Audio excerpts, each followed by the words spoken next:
And we are live. This is Dark Journalist. What a fantastic crowd we have out there tonight already. And in the Ideas Room, of course, I am joined by the lovely Olivia. Hi, everybody.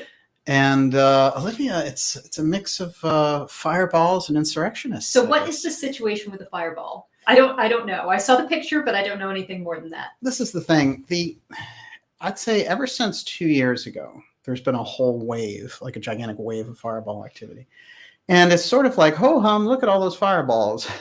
Now, there was a whole thing that happened in the hot zone, actually, where they hit in Puerto Rico, Venezuela, all of these different places. And in some places, they came down still on fire and caused fires. So this is not your average setup. Mm-hmm. Shortly after that, Arecibo, of course, became defunct, strangely, because suddenly the cables didn't work anymore. So we couldn't watch those things from Puerto Rico coming in from outer space. And so now we're seeing a lot over in Europe and in Spain and in China. So keeping a close eye on this, because I think that there's something sort of covering activity. That is, if there's a UFO wave or something, suddenly these fireballs come out of the blue. Also, have we just entered a period of time? Is this part of what we're seeing with the intense, because there's part of a psychological lockdown in process, as well as, trying to get the physical one going here again for the Delta. So I'm wondering, do they know about this stuff coming in, and are they already sorting out the future? This is always the question when you get to question the kind of elites who are running things, and the way that we always catch up on things and find out 20 years later, oh, you know what, they lied about that. So that process has turned around much quicker now, and we find out these things.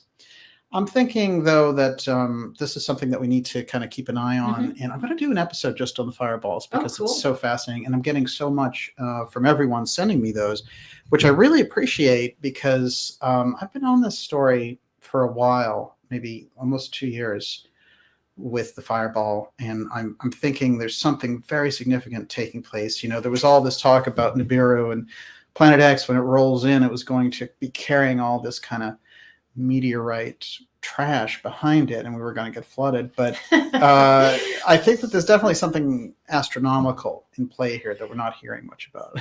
A cult priestess said swollen balls versus fireballs. There's a good reason for that. A cult priestess Minaj. That was interesting, though. Nicki Minaj challenged President Biden's administration on all this vaccine stuff and was just like, we're not going to go for it. And now they're trying to butter her up. They're like, Ms. Minaj, how would you like to come to the White House? Yeah, what exactly are they going to do to her? Let's talk it over. This is interesting, though, because for me, when I see that, I instantly think, somebody got outside of the narrative. Hurry. Before, and they're ready to kind of turn on her, and they'll be like, next thing, she'll be a white supremacist, right? Somehow. That's what the Well, I mean, they always had the power of the tax audit, right? True, but I think the media, what Fitz used to call the attack poodles, this is what they really set up, and we know it. And Anderson Cooper is just sitting there waiting in attack poodle mode. Yep. We have a fantastic show for you tonight, which is going to crisscross about 3 different important areas of research that we've been doing here in the X series with current events.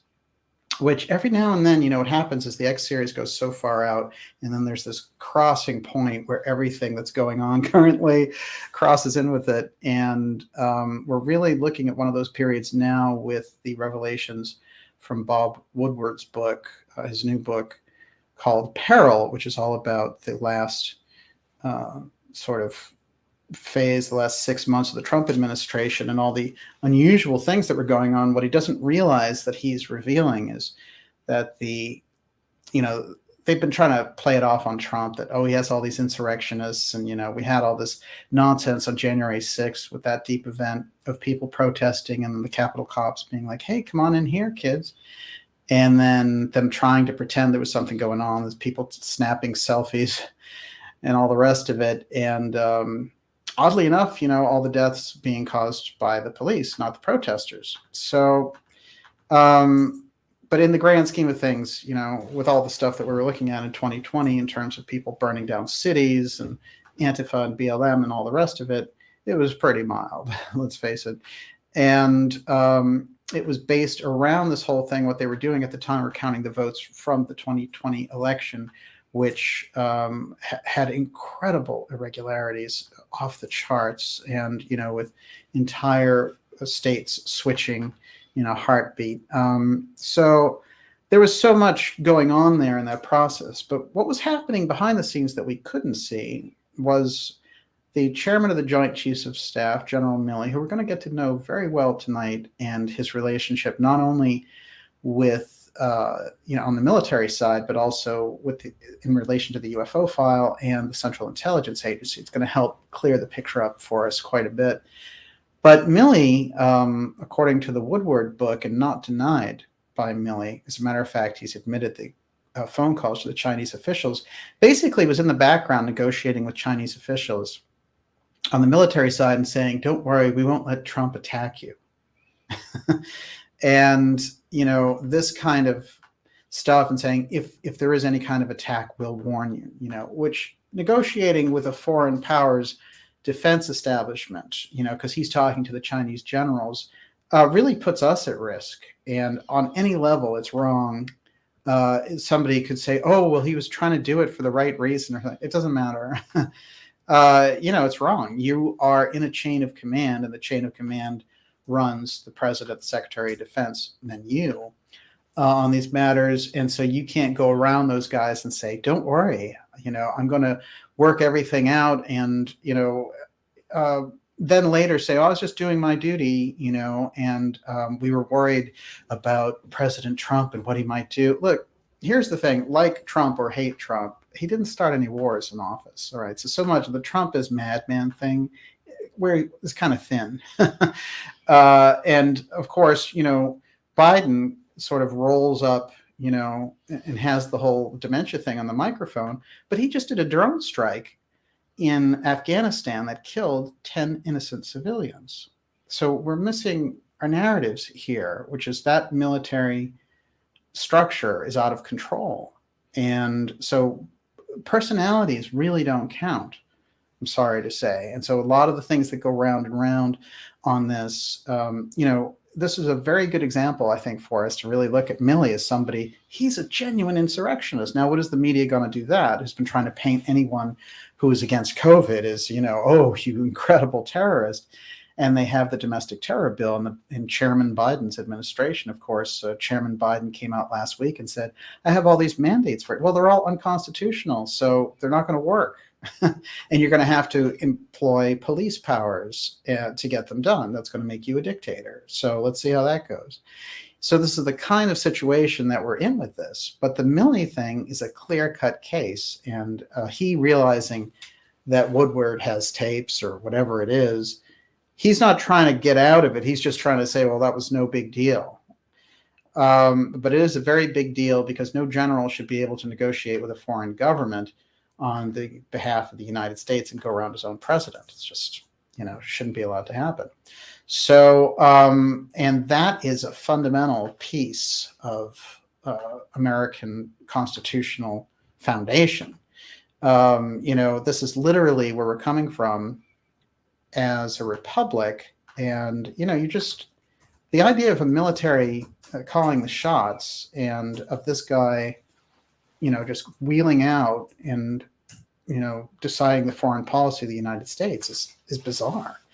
And also him working with Nancy Pelosi on there's a whole political track on this, which is deeply disturbing, because they were determined to get Trump out before his term was over. So they went beyond even the faked election. So, we have a lot of problems there, fundamental ones. And I'm going to show you what was behind a lot of that. And, we're just going to have to look at it. It's not for identifying as right, left, or whatever it happens to be. We're just going to see how this machine is operating and how out of control it is, and how behind the beast of that military industrial complex is the continuity of government forces that we've described in this program. And I'm going to go deep into Professor Scott's outline on that tonight as well, to help us understand it. And standing right in the middle of it, the UFO file, as per usual. Yes. Barry Brown puts this beautifully. We've had institutional dysfunction. Now we have had institutional failure to be followed by institutional collapse. It does seem, just emotionally speaking, I feel. Oh, I agree with that 100%. There's a level of disgust. Yes. You know, there's no one in power that we can trust, really trust, that has integrity, that isn't corrupted. And I feel like, that is by design, so that, Sarah Silverman this week was talking about secession, right? This is now a new theme that we're hearing again and again. People just want to secede. They want the collapse of the United States. This is a major piece, actually, you're bringing up. I have a thing in here about the missing trillions and the Civil War aspect, and how that, we're going to secede thing is really the root of that. But I'm glad you mentioned that, because we have that on the right and the left. And, on the right, there's some interesting things going on in relation to Oregon and Idaho. And they're trying to form a different state up there with those territories, because when you get concentrated in the cities, they're so woke and liberal by comparison with the rest of it. It seems like a different state. So, we've always dealt with these balances, and there's been a balancing act in this country for a long time. But I think that the way that it gets pushed is one of the things that Catherine Austin Fitts has pointed out, that because there are, first of all, so many missing trillions in the government, first. Second, there are a number of liabilities. That is, they still owe us for generations of Social Security and all those programs that we've paid into. And what they want to do is get out of that. This is really a big piece of what they've been trying to get out of. And this also has to do with the Treasury bonds. So they would be delighted, they being the Davos crowd, if North America just turned into a balkanized situation where they could control it and be like, well, you're the North American Union, and we look at you the same way we just look at the Asian Union, and there's no more countries. It's just Amazon and Mark Zuckerberg and Bezos running the show. That's what the Davos crowd wants. They want the central bankers and the corporations in charge. We have a tradition on planet Earth, where we've learned through revolutions and throwing kings out and things of that nature, and we've developed great civilizations. They're trying to wipe those out because it doesn't fit in with their plans, because it limits them and what they want to do. So this is what we find ourselves in the middle of navigating. And the problem is that they have the greatest control, they being this, Davos crowd really covers a lot of it, but it is this power base, which is incredibly powerful, but does not represent a large number of people. That is, they have the money, but we have the numbers. And this is a big advantage on our side if we can wake up to it, in fact. And the more that we show them that we're awake to it, the more that they have problems trying to pen us in and treat us like livestock. That's where we're going with this. And the Milley situation is actually a great example of this. So we're going to get into Milley tonight, the UFO file, the Central Intelligence Agency's role in all this, and then the key players, and I'll repeat it, the key players, the continuity of government, the COG aspect, which is moving in to try to take advantage of what? An emergency situation. Well, what's an emergency? The Enabling Act was the emergency that got Hitler to get unlimited powers in Germany and turn the place into a gigantic death camp. Well, we've seen emergencies used for other things, but we're still under the emergency of 9/11, which we had the anniversary and did the show last week and talked about continuity of government and how it was activated on 9/11 after being prepped for many, many years. So we're going to see how all this ties in with something we're going to call the sword, all in caps, SWORD, of secrecy. And I'm going to show how I'm going to thread the needle for this sword of secrecy and how they're all part of this order of the sword. And I'm going to get into that tonight. I want to remind everyone that we're going to take your questions in the second half of the program. So you can ask those questions, Miss Olivia, now, and she'll be putting them together. How's the temperature out there? Pretty good, actually. I would have expected people to be in more fighting demoralized. mood? No, Demoralized. more demoralized. Oh, But yeah, yeah. I think the fighting that's right there, but in a good, empowered way. Absolutely. I can totally appreciate that. And I agree. I feel a little bit of that as well. Well, we've seen a lot of narratives falling apart. I was thinking about that term that comes out of kind of religious tradition, which is long suffering. Remember the term long suffering? Like faith, hope, long suffering. There's an idea of that. There's a portion where in the Old Testament that the Jews are held captive by the Babylonians, and that there's a long period there where they have to kind of put up with this. So, very often we hear that, the solution to this is right around the corner, and don't worry, we'll overthrow them in a heartbeat. And I would love to see that. I'd be right on the front lines of it. But I think it is a long suffering process, as we've seen through the years. And the whole thing is to get that balance of power back in order, I would say. And I would say that a lot of their narratives are collapsing for what they want to do, because the rollout has not been entirely successful. We see that this does happen with these groups when they spec these things out. Although they have a lot of brain power on their side, they don't have a great grasp of reality. And this is what I think their great weakness is.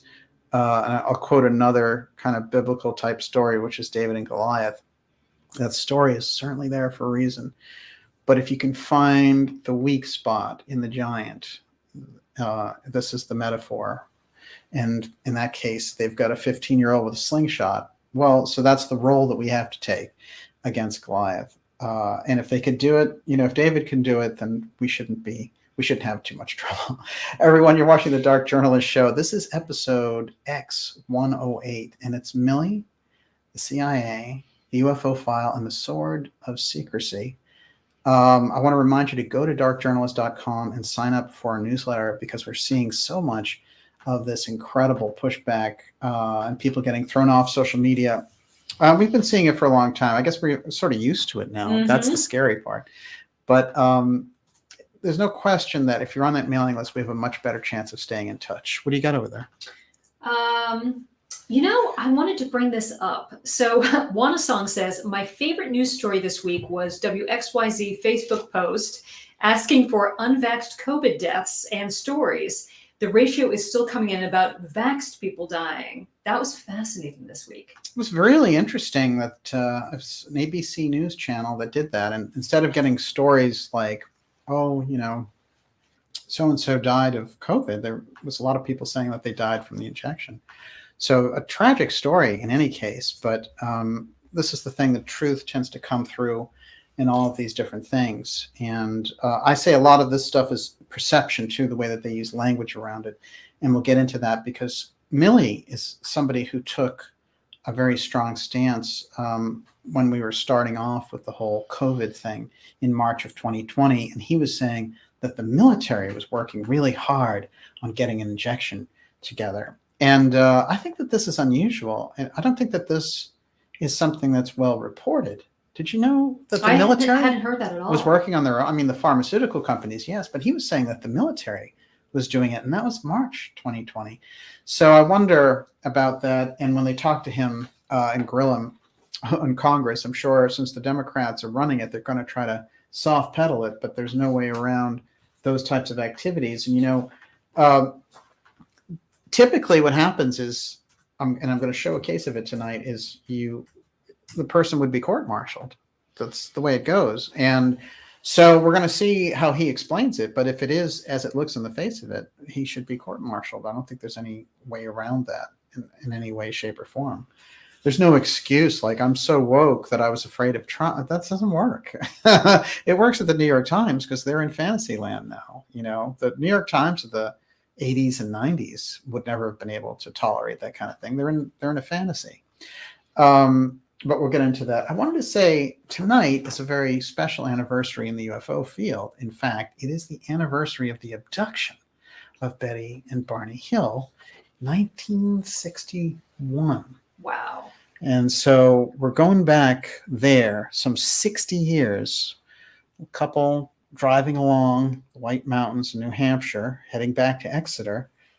And There's a lot of interesting things about that case. The fact that they were an interracial couple in that period is also shows the kind of, this was a couple who were used to taking a lot of heat.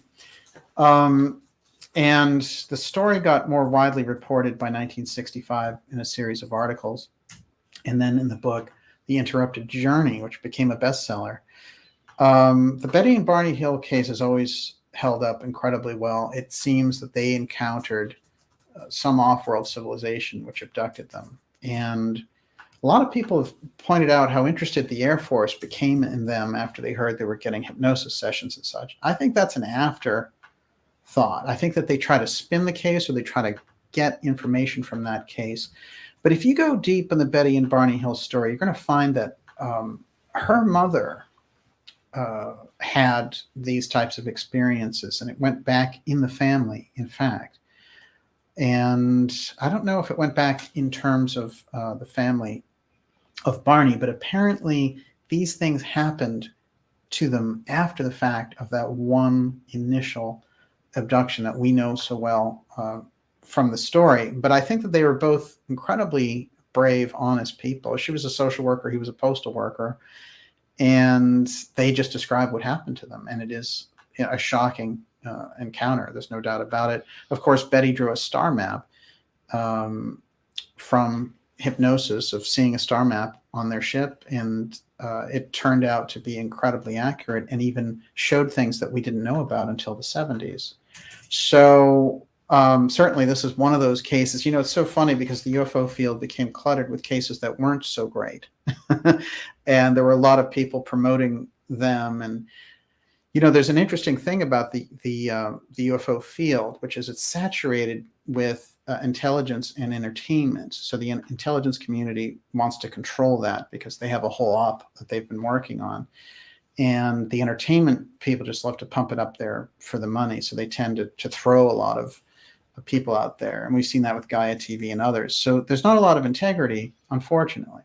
And I've often been fond of saying that the people who study on the deep state side, who study the political assassinations and understand how the government operates, with the wall of secrecy, the black budget, and these things, those are the people that the people and the researchers in the UFO field need to study, because they don't have that piece.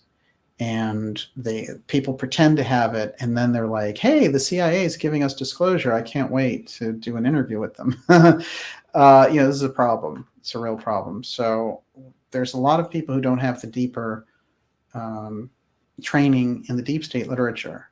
And I point to the work of people like Professor Peter Dale Scott. That is a wealth, who's been on this program many times. But Professor Scott, the Berkeley professor, that's a wealth of knowledge that he has been over 5 decades leaving out there for us, doing that incredible research, and at great personal risk as well.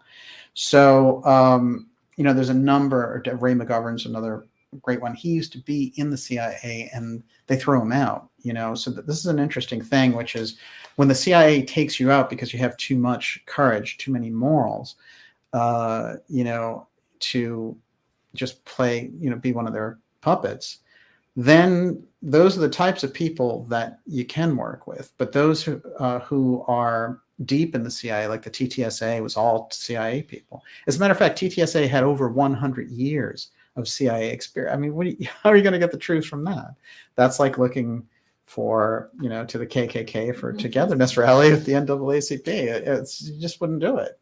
So, I think when you get into these things, we can understand them deeper. We can get to the truth in the UFO file and with understanding the deep state, but not in the fluffy stuff that's coming out. There's a thing that's going around now, the Anjali stuff, right? And this is a woman who was in the Pentagon, right. And she's like, oh, I met all these aliens, and I'm going to show you this underground base and stuff.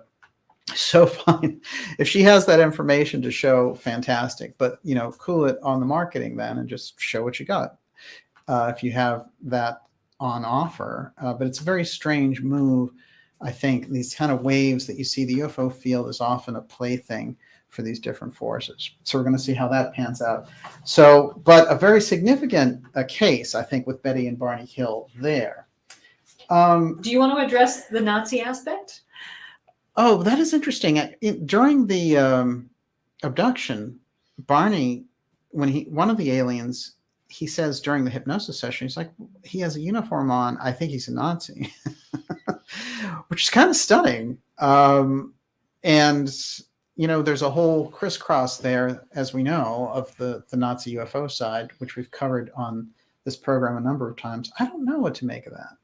At another point, he said, "Oh, I think he has red hair," but they also say that they're bald. All the aliens have large eyes and are bald. But what's interesting, when you really look at them, they're not really grays, are they? Not at all. No, Junior, which is the sculpture that Betty we should Hill have did. printed out Junior. It's such a classic now.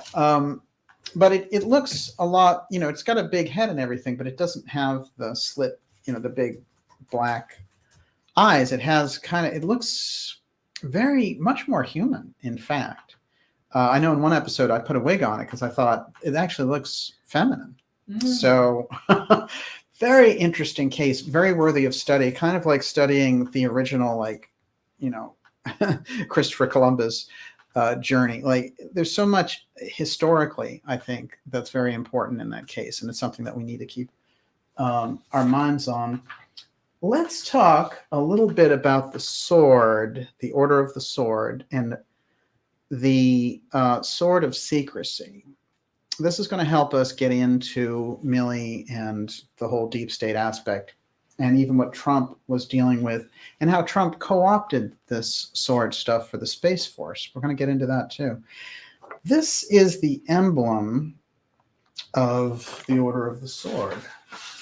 I'm talking about the Order of the Sword. It comes from 1522, originally in Sweden, of all interesting places. And it became a mechanism, something that was introduced to the United States Air Force in 1967. And you have to think about the things that were happening in 67 and why they would need this order then. And it is an order where you get the highest accolades for being the best achiever. But when you look at this, you're going to see a lot of them are associated with aerospace.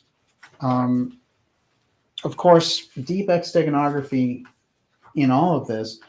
The Joint Chiefs of Staff, their emblem and logo, again, there's a lot of crossovers here, but we're going to see these Joint Chiefs very involved with this order.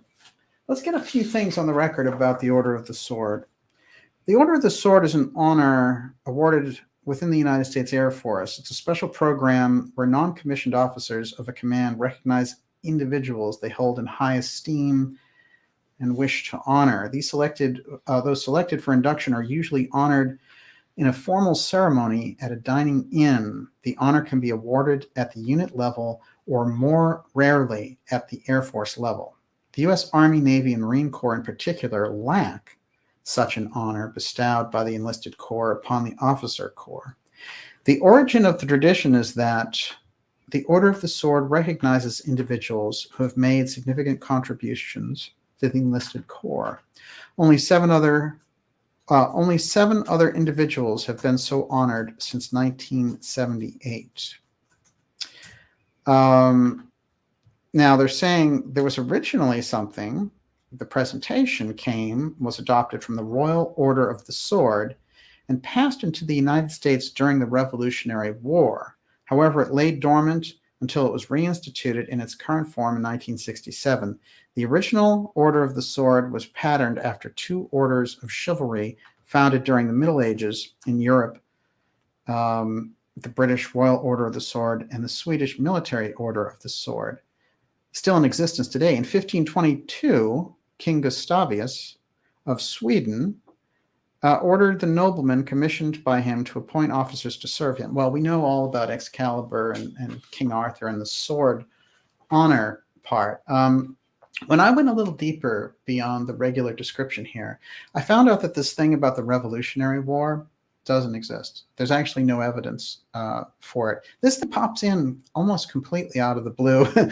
Like they have this echo in 1522 of this thing happening, and then suddenly in 1967, boom, it's in the United States Air Force. There's no real explanation for it. And it's a very specialized group. Some of the interesting people that were in it, I think, are going to tell us a lot about it and are going to tie us back to this very interesting situation that we're seeing with Milley and the continuity of government peace. So I'm going to get a little more into the Sword people and the Sword of Secrecy. Okay, one of the swordsmen is named Casper Weinberger. Now, an interesting thing you might remember about Casper Weinberger is that he was the defense secretary in the Reagan administration during the Iran-Contra crisis. And he basically was charged with shipping the arms to Iran and taking the money back and giving it to the Contras here. And he denied it originally, but then they found diaries of his where he had written down that he had done this, which is kind of a weird thing for a savvy guy like that to have a diary showing him that. If you go a little further back in Cap Weinberger's history, you're going to find him working with someone who was the CEO of Litton Industries. And that is Roy Ash, who had worked with Howard Hughes and the Hughes Corporation and Hughes Aerospace. Now, we, in the documentary we did on X Protect, the UFO file assassins, there's a whole section on Litton Industries and how unusually their technology and their whole high-tech space thing seems to come into all these weird cases. For example, they showed up in this unusual case that had a lot to do, well, it's in the documentary, but what happened was the assassin of Martin Luther King had actually worked in this very same shipyard where this had taken place. And, so we have this incident that takes place. It's a worldwide famous UFO case, and the Kelvin Parker case. And what happens is they get abducted, but the aliens that abduct them look very strange. They basically look like they're in some kind of weird spacesuit. And it's not like, beautiful Pleiadians or big-headed grays or reptilians or anything like that. These are very classic looking, like sci-fi outfits. And what we found out in that documentary was that Litton Industries owned that shipyard, and that the person who had been working for them was the Martin Luther King assassin. And that's how we got this deep state loop with Litton. And then if you went further, you'd see that they developed all the NASA, space outfits. So these things started to add up in a very strange way. And then Litton Industries, it turned out, as a military contractor, was headquartered in Beverly Hills, which was also kind of challenging.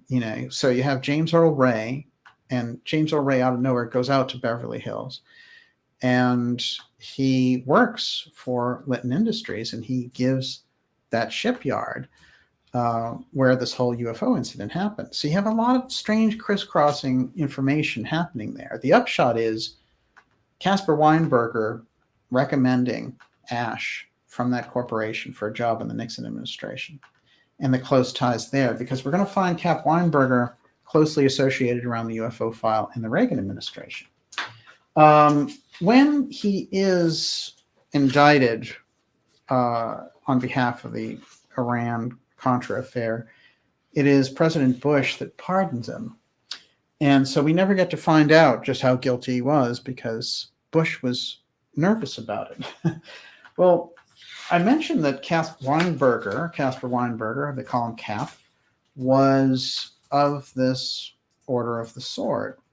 And I just want to point it out here that it's very interesting, because he becomes a member of this order November 19th, 1988. So it's very late in his career.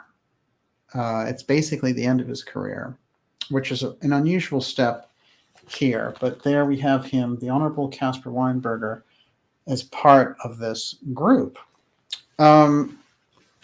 And again, the Order of the Sword is going to come up a lot in this episode, because it's going to tie in to the Space Force as well.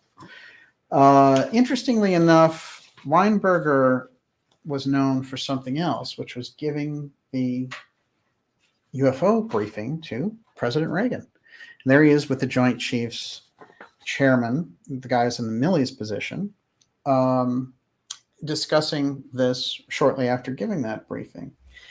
So now, true, this is one of those documents that has floated around, but because it had so much interesting information on Edward Teller, who, you know, is really advanced nuclear scientist, I'm sure you're familiar with, people tended to think there's a lot of information here in this briefing that purports to be a genuine leaked document. And I'm inclined to say that there's a lot in there. But just a quick snapshot of it, which is this is claimed to be a transcript of a 1981 intelligence briefing to President Reagan about UFOs and ETs. In the transcript, William Casey, who's the director of the Central Intelligence Agency, says, "Mr. President, good morning. As we discussed in February, this briefing contains some very sensational and some very classified information. I'm not sure. Well, I'm not going to make a decision on what you want, on who you want in the room. That will be your decision, Mr. President. This will be a real tough one to follow since the briefing starts back, historically speaking, and runs up to present times." So they go into a number of different things about the ET cases and all the rest. And at a certain point, Reagan himself pipes up. And this is very interesting commentary if you've covered our work on President Nixon, his deep knowledge of the UFO file, and, you know, the people that he brought into his administration, and the strange story about the time capsule that he kept as this message for the American people, so that when he got booted out of office, when disclosure happened, it would be understood that he was the one who'd worked so hard on this. So Reagan says, well, I knew a little about this subject before. Back in 1970, Nixon had all of the good stuff and wanted to share it with some of his friends. Nixon showed me some papers, not sure about who authored them, but they, well, something about New Mexico and other places. Nixon was pretty, well, you know, fascinated with it. He showed me something, some kind of object or device that came from one of their craft, something that was taken from the New Mexico crash site. I don't know if, well, what it was. I don't think we knew, or maybe now, after 11 years, we might know. So they go into this, and there's this whole piece that talks about this airbase. And this airbase is going to make an appearance in here, but we have Weinberger giving, you know, being a major part of this. So Weinberger's on the UFO team inside the Reagan administration. That's the takeaway. But he's also part of this Order of the Sword, and he's also part of the Iran-Contra affair, which is a continuity of government action, because the only way they could do the Iran-Contra affair was to not have any communications that could be tracked. And what they did was they used something called the Doomsday Network. And the Doomsday Network is something we've talked about on this program, but basically it's a COG, continuity of government communication channel that can't be tracked because it's meant by its very nature to survive an emergency or a nuclear attack or things along that line. So it was discovered that Oliver North had used this COG communication broadcasting technology when he was doing the Iran-Contra trades and trading arms for hostages and all the rest. Now, to round all this out, Professor Scott gets into, and there's just a little bit on the record about North talking about this, and it's very interesting the way the continuity of government is shut down, but we need to understand that, because something that just came up in light of General Milley's disclosures is that 50 ranking government, you know, former government people, senators, and active congressmen, 50 called for a change to the continuity of government rules 2 days ago. So something is afoot in there, and that story just came out. So now continuity of government again being floated in the headlines. The fundamental idea with continuity of government, and the reason we need to get our minds wrapped around it, is it all floats off the concept of emergency powers. So For example, when Eisenhower set it up in the 1950s, the idea was we'll survive a nuclear exchange with the Soviets. And so they built a massive underground infrastructure to do that, to literally be a government. If they, had nuked the United States, there'd be a secondary government that could fire back and do all the rest and perpetuate, so it's all the whole Dr. Strangelove kind of thing, which is amazing to think this is how they worked. And the Central Intelligence Agency was right in the middle of that, promoting it because they were making money on both sides. Or we should say, the people who sponsor them were making money on both sides. So as time went along, FEMA became attached to this. And FEMA is something that President Carter introduced that, again, had this emergency language. Well, if this big emergency happens, I can get so many resources from the government and utilize them. And again, a kind of secondary infrastructure with a lot of secrecy on top. Not that there isn't something good about, if a flood happens in a community, you send FEMA in there and they clean it up. But obviously, we've seen that the way that they probably use FEMA now is to create like COVID camps and to put people in there who didn't agree with their politics. If you're not woke, you're going to camp, re-education camp.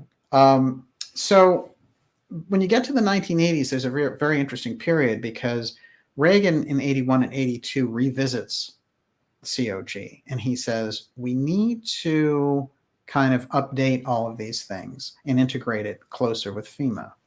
And so the people around him, Bush as vice president, Oliver North, and these types, they are very familiar with continuity of government. And what they do is they call in Donald Rumsfeld and Dick Cheney. And Rumsfeld is a CEO of a pharmaceutical company, shouldn't be doing this kind of work. And Cheney is a low-level congressman from Wyoming. He wasn't exercising a lot of power, or nobody really even knew who he was. He wasn't defense secretary yet, that's for sure. So these guys come in and create a secondary set of rules, and they say for any emergency, we'll use continuity of government. And in that setup, they work on programs like Rex 84, which is about rounding up United States citizens in the event of a war, especially those who are dissidents and all the rest. So they do these as exercises at the time. So the upshot is that during this period, they create this vast underground structure and create a secondary government that's operating. Now, this thing had already happened in the 50s and 60s, but it's expanded greatly in the 80s. And it has that blessing of the government because they're preparing for, a very possible nuclear war. And there were heavy nuclear tensions at the time.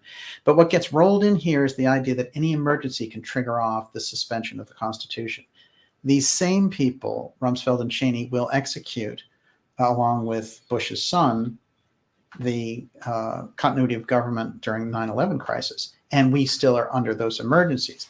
So now we understand we're under a constitutional suspension emergency, which is the September 11th attacks, which they can go outside the Constitution as a result.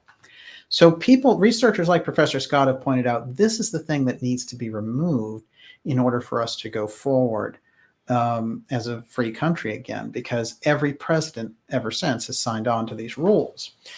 And when you get into what's happening in the Milley situation, we're going to get into very unusual territory because you've got not only this strange thing of him taking over the government and negotiating on his own with the Chinese, but we also have him intertwined with the UFO file and with the continuity of government players. So we're going to have to, if we're going to understand really what's going on, it's not just a question of, is this a rogue general who did this thing against Trump, which is the glib thing that they've been rolling out in the media. It's a much deeper situation. And if you don't understand the UFO file aspect and the COG aspect, there's no way to really navigate it. It's just going to be one of those stories of like the rise and fall of some general or some guy who's overly protected. Everyone, you're watching the Dark Journalist X series. This is 108, and we're going deep on the Sword of Secrecy, Milley the UFO file, and the CIA is in there running a false UFO op right now, which we're going to get into. No great surprise. It's fantastic to have everyone in here. We're going to be taking your questions in the second half of the program, and that's Miss Olivia's department. What's Fooper Fighter says General Milley went to Princeton, not West Point. There is no honor code at Princeton. Do the math.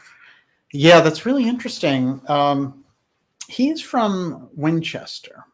And Winchester, would you say, is maybe like 20 minutes? It's close by, and that's a pretty ritzy little town that he comes from. A few years ago, I heard Hillary Clinton was looking at houses there. I was horrified. Beautiful houses, though, I have to say. Big, no question. Gorgeous. Oh, it's New a fantastic. Houses. Yeah, it's a very, very nice town. And but I'm always fascinated over and over again. We see it, which is the Massachusetts connection with all these things is overwhelming. Oh, I will say this. Last time I was in Winchester, I noticed tons of 5G towers. They're all over the place, which is a little disturbing. It is. I've been seeing them all over. Right. They literally got that off the front page immediately, right? For a while, they were like, oh, we have to stop those 5G people from questioning anything about 5G. How dare you? Okay, so a quick snapshot here of Milley. This is something you may not know about General Milley. He likes to talk about UFOs. All right, 2018, April 29th. 2016, pardon me, 2018. It's coming up. There he is. Army chief talks little green men and sets off UFO enthusiasts. Well, that Army chief is General Milley. Let's see what he had to say. This is from the Army Times. So the article is a little glib. It says, if UFO watchers are to be believed, the Army's top general just admitted that the military is preparing its young men and women to fight off an alien invasion. You'll be dealing with terrorists. You'll be dealing with hybrid armies. You'll be dealing with little green men. You'll be dealing with tribes. You're going to be dealing with it all, and you're going to be dealing with it simultaneously, Milley said. All right, so hybrids is weird right off the bat, but little green men. It's an odd statement, 2016, prefacing all of this kind of New York Times false CIA disclosure. Army Chief of Staff, General Mark Milley, in an April 21st speech to celebrate the 100th anniversary of the program at Norwich University, talked about the complex world the young, soon-to-be military officers will face. Wait, what was that? Did Milley just say cadets will be battling little green men? UFO websites seized on Milley's comments as validation of something out of this world. Quote, I think this guy probably vanished shortly after the speech. It seems like he's let way too much info out. So there's this whole thing about it. But in essence, 5 years ago, Milley was speaking to these Norwich University cadets, which is one of the top military schools in the country. And he is saying, you're going to be battling little green men. So later they were like, is he talking about battling aliens? And they kind of harassed the Army a little bit. And it said, it does not mean fighting troops from outer space, the officials. Well, thanks for clearing that up. But why did he say it? So we've got kind of an odd intro there with Milley, and it gets stranger. I'll show you how it gets stranger. So I mentioned that they're using this whole sword imagery in the Order of the Sword, and so many of these people are associated with this Order of the Sword. Now, the Space Force, which is what President Trump's answer to getting control over the UFO file was, hey, I'll do it this way. I'll create a whole military branch dedicated to space. So, U.S. Space Force inaugurates $12.8 million SWORD, all in caps, laboratory in New Mexico. The U.S. Space Force opened a new state-of-the-art facility under the command of Air Force Research Laboratory, which looks like it's going to become one of the most important centers for space warfighting innovation. Okay, that's on the record. There's no question about it. SWORD is happening, and it's for real. But let's do a little crisscross with the Order of the Sword. Remember, the Order of the Sword works just with the Air Force. and a number of those people are associated with aerospace. And we just found one of their very famous members, Casper Weinberger, had actually given a UFO briefing, presumably to President Reagan. More interesting kind of Arthurian imagery around these sword pageants, which I find fascinating. We're going to find that the woman who had headed up continuity of government program is a member of this Order of the Sword. We're going to get into that. I'm actually going to introduce that real quick. So get in here. So I find it, Miss Olivia. What do you got? Oh, this is fascinating. Paulette Hansen said Milley and Levine, Biden's Secretary of Health, attended the same high school campus located 22 miles from MIT. Ah, isn't that interesting? I didn't know that. You know, the Ideas Room is a wealth of information. It is indeed. It's a great crowd out there tonight. I can't wait to get into questions. Okay. Retired General Lori Robinson receives Order of the Sword Award. There it is. And here we are. Now, what is she famous for? Well, Robinson became the first woman to lead the U.S. Combat Command, NORTHCOM. She's a NORTHCOM commander. She was in charge of the continuity of government program before Terence O'Shaughnessy took over. She took charge of the U.S. military's Northern Command in 2016, same year that Milley made his little strange little green men remarks.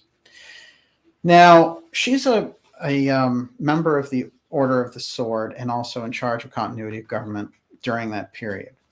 So what happens, interestingly enough, is in that window somewhere, Terence O'Shaughnessy is in charge of a General O'Shaughnessy, who becomes the NORTHCOM commander. He's in charge of security for Hawaii. And during that period of time that he's in charge, everyone might remember this, but there's this strange thing that my friends in Hawaii actually texted me and said, oh my God, we're under attack. And everybody's phones buzzed with this attack. And this was back in probably 2017. And O'Shaughnessy was at the head of the military at that point. And when he became the combatant commander for the United States, that is the general who would take over if the president was incapacitated under COG rules, I started to wonder if they hadn't either sort of got O'Shaughnessy and wondered how he would react under pressure, or if that's something that was like a rite of passage for him to do.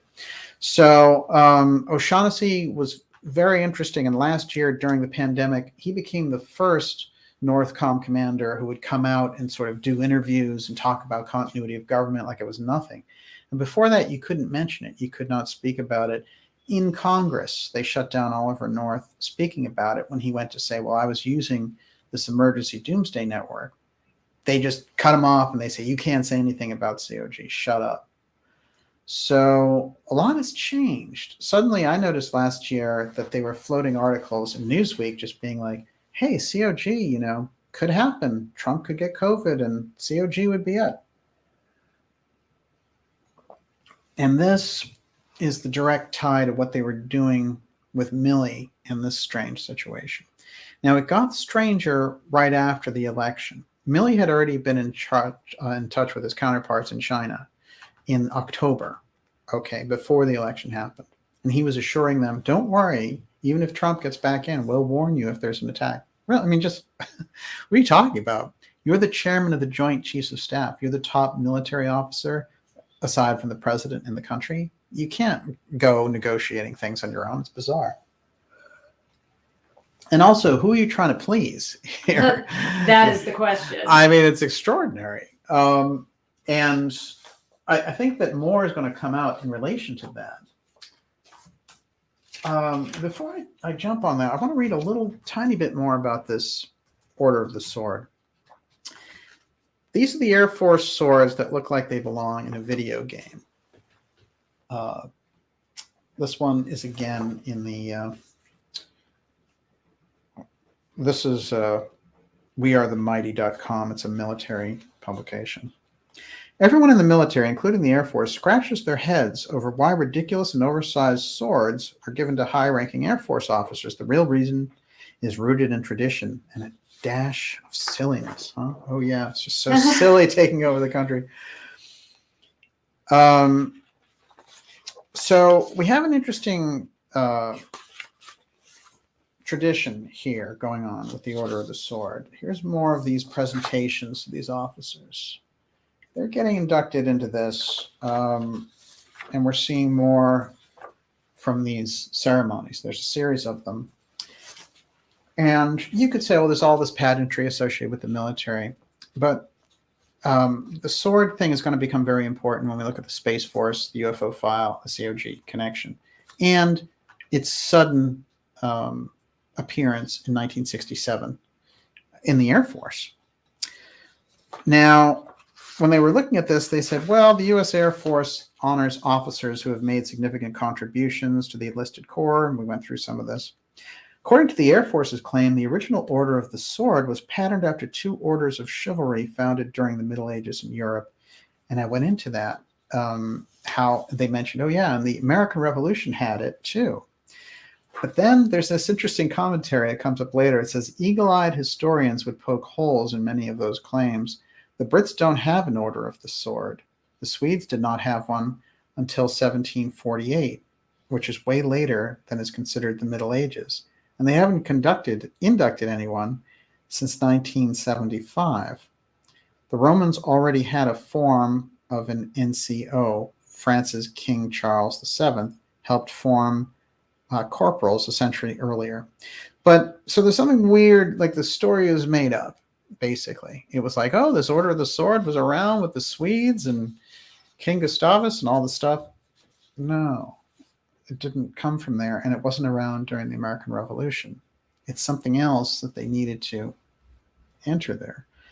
As for the current Air Force Order of the Sword, the inductee is chosen by the enlisted airmen on a strictly confidential basis. Having roughly 50,000 airmen, keeping a secret is nearly impossible, so the decision is made by 15 senior most enlisted. So it's one of these orders where it's secret in its functioning, but people know of it. So the Order of the Sword sits in the middle of all this. And again, the sword. Sometimes that sword is depicted with these weird lightning bolts on it. I wish I had better pictures on it, but I have this one. You can kind of see it here. There's a weird sunburst with this sword. There's something interesting about the imagery that they're using, especially when we look at the fact that sword becomes what the Space Force, their new kind of development of weapons, their new R&D lab is SWORD. Let's look at it a little bit deeper still. Can I throw you a question? Oh, yeah. I love this. David Tremina says, DJ, after Trump won in 2016, he went to Saudi Arabia and took part in a big sword-waving ceremony and then proceeded to place his hands on that mysterious orb, creating that most nefarious image. Any connection to this story with that one? Well, it's interesting because obviously the Space Force comes from the Trump administration. And the sword imagery really coming into play there, I think is fascinating. I remember the Saudi Arabian bit with the swords and also them all holding that crystal and all the rest. I thought that those were very occult looking, very esoteric ceremony looking. But we're looking for more connections on this for sure. Here's what's weird. SWORD, sword for the Space Force, is where? Kirtland Air Force Base. Kirtland is a major piece of the UFO file. It's been the original rumors about a UFO landing at an air base happened through Kirtland. The Kirtland Air Force Base UFO sighting could suggest either of two incidents separated by a number of years, but initially refers to an observation and possible radar contact of an unidentified flying object at Kirtland Air Force Base, Albuquerque, New Mexico. Okay, so we're in New Mexico again. The Air Force concluded the witnesses misidentified a conventional craft. Well, that's the original dumb thing, but we know that something very unusual took place there, and took place consecutively. There was kind of like a recurrence that took place. The incident took place November 4th, 1957 at 22:45. So that's 10:45 at night. Two Civil Aeronautics Administration controllers at the tower noticed a white light traveling eastwards towards an airfield.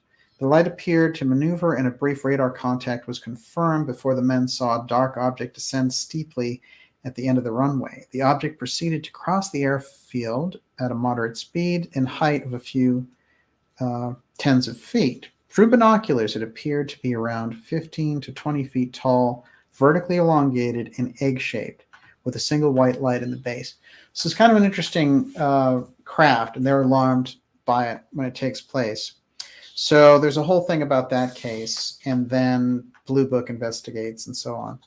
But when James McDonald, he also went into it and said that the Blue Book explanation, McDonald was a real investigator on this, and I think it cost him his life, unfortunately. But he said that the Blue Book explanation, that it was just, a possible aircraft maneuver. He said he didn't find it credible that a pilot could execute such a dangerous maneuver as described at night in the rain and at low height. And so we have these weird references, and also the Kirtland sighting took place in the context of a UFO flap that was taking place in 57. There's another major sighting that happens in 1980. Now, and there's FOIA requests that show all about that. There's something about this base that either attracts attention from these craft, or they're sending up their own craft and doing tests. So the fact that Sword is going to be there at Kirtland, I think, is remarkable. But check this out. Now, a lot of us are familiar with the Benowitz case from the 80s. Benowitz was an engineer at this base. And he got, they basically used a whole psychological profile manipulation program on him to get him to have a nervous breakdown. But he had tapped into some genuine UFO activity that was taking place at the very same base. So just briefly, Benowitz claimed the existence of a plot involving an extensive network of UFO bases tied to alien colonization and control scheme to subjugate the human race. After he saw the hypnosis sessions of Myrna Hansen, who claimed to have UFO experiences, he became convinced that cattle mutilations were due to aliens. As a result, Benowitz claimed to have uncovered evidence of aliens controlling humans through electromagnetic devices, and furthermore claimed that UFOs were regularly flying near Kirtland Air Force Base and the nearby nuclear weapons storage facility. So we all know that case gets more interesting and more bizarre, and there's a lot of misinformation, and that's where we get Richard Doty and all that stuff. But what's fascinating for me is, again, the tie over the UFO file with the Space Force and this base and the Sword, which is,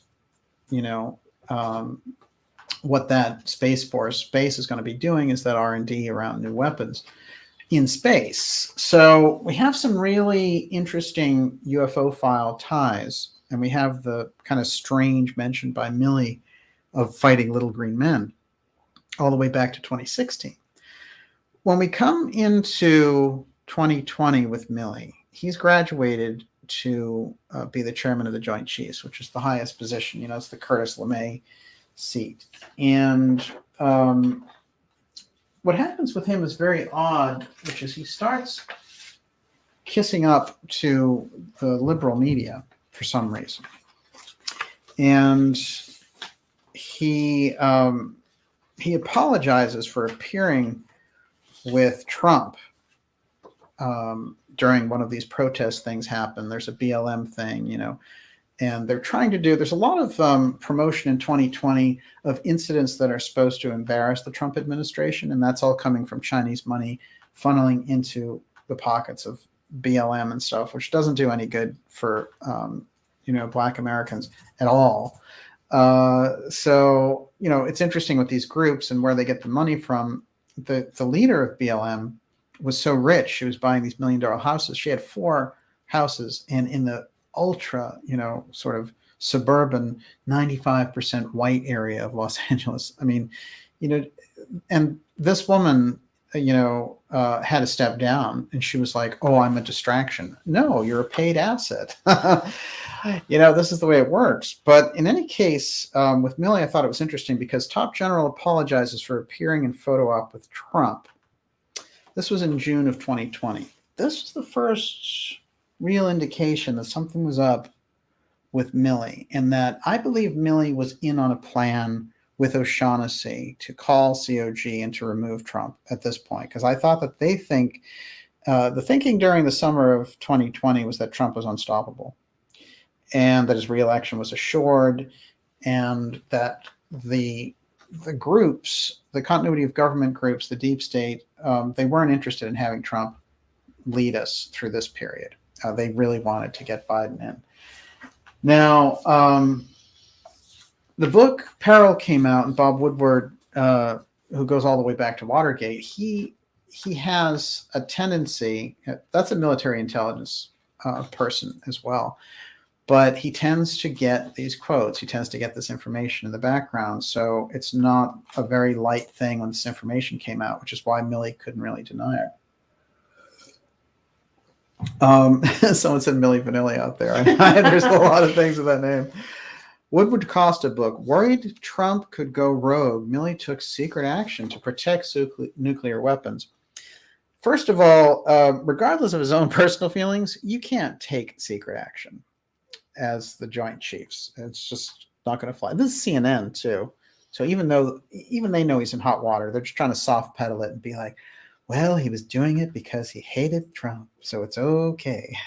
Well, no, it's not. It makes you a rogue officer, and we know where that story is going. Trump Defense Secretary. Now, what happened was Milley is saying, well, I was just doing my job, and by the way, I was ordered to do this stuff, and so I didn't do anything wrong, so leave me alone. Well, Trump's Defense Secretary Miller denies giving Milley the okay to call China. So he did it on his own, and that's pretty clear.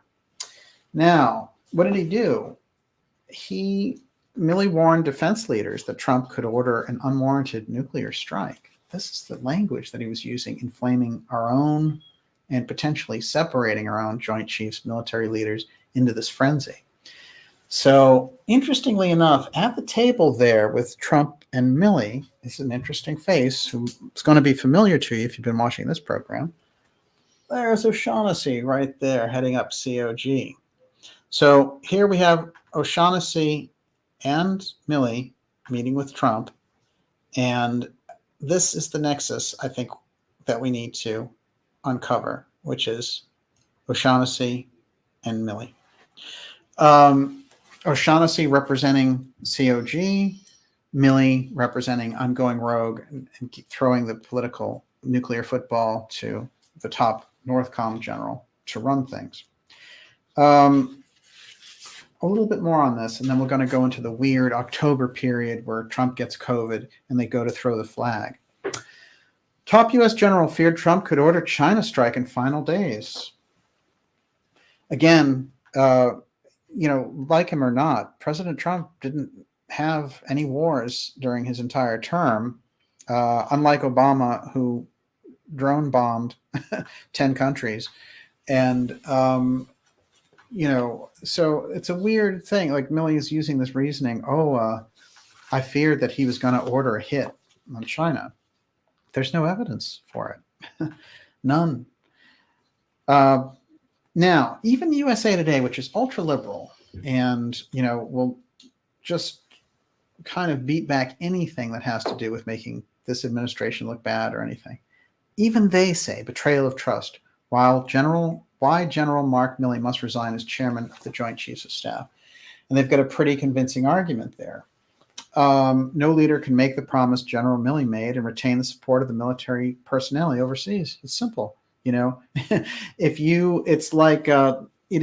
Strangelove. It's exactly the problem that they had there in the early 60s facing the Soviet Union, which is a lot of these generals wanted to go rogue in order to strike themselves and just push the president aside, and it's treason, straight up. So what does Chairman Biden have to say about all this? Biden stands behind General Milley. Well, I mean, frankly, Biden was probably part of the COG plan himself. Chairman of the Joint Chiefs of Staff, Mark Milley, placed 2 phone calls to his Chinese counterpart in the waning months of Trump's presidency to secretly reassure Beijing that the United States would not attack the country, a spokesman for Milley confirmed Wednesday.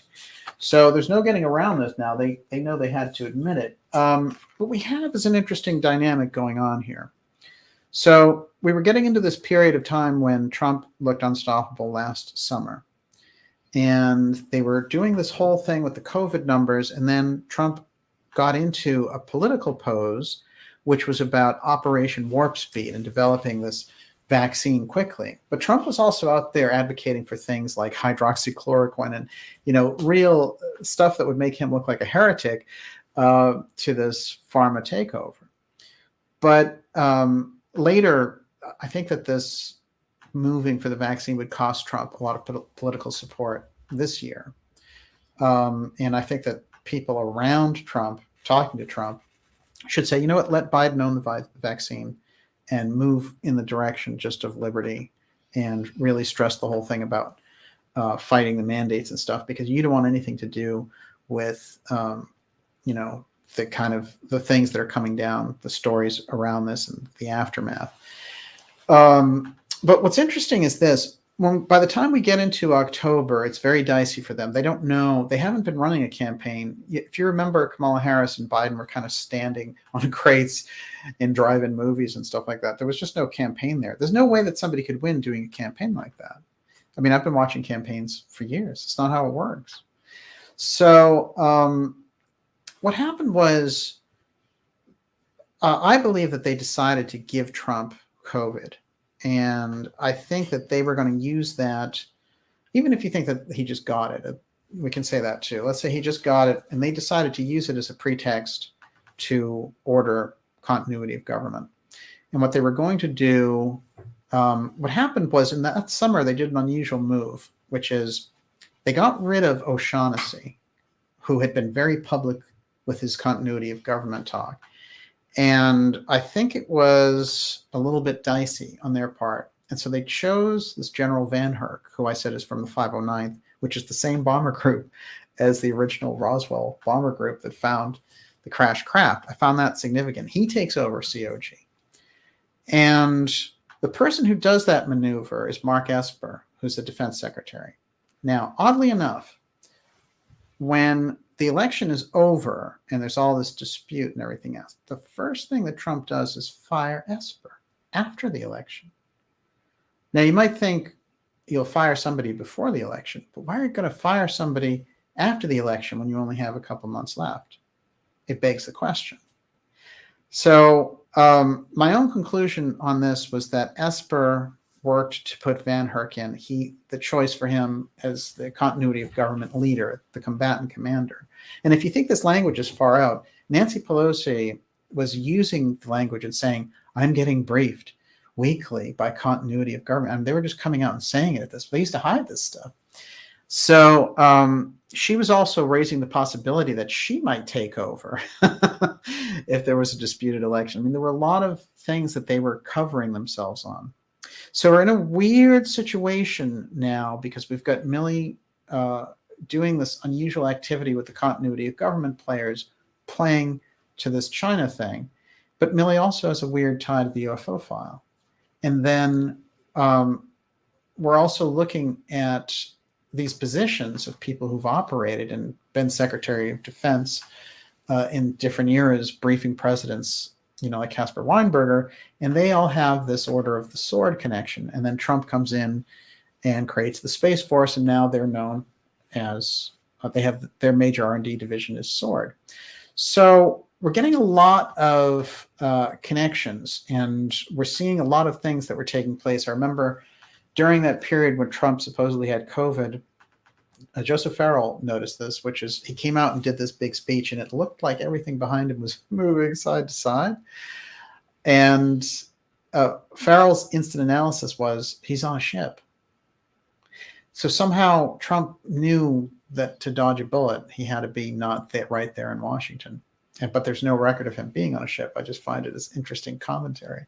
Everyone, you're watching the Dark Journalist Show. This is X Series 108. We're going deep on the chairman of the Joint Chiefs, General Milley, and his strange treasonous act of collaborating with the Chinese during the closing days of the Trump administration, but actually originally in October, so before the election even. So he didn't know it was the closing anything.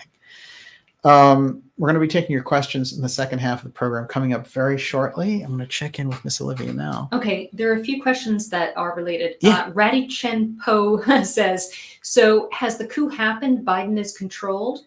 Greg Gonzalez said, I firmly believe now that we are 9 months into General Milley's first presidential term. We have been wondering who's in charge of the former Vice President Biden, and it makes sense that it's Milley.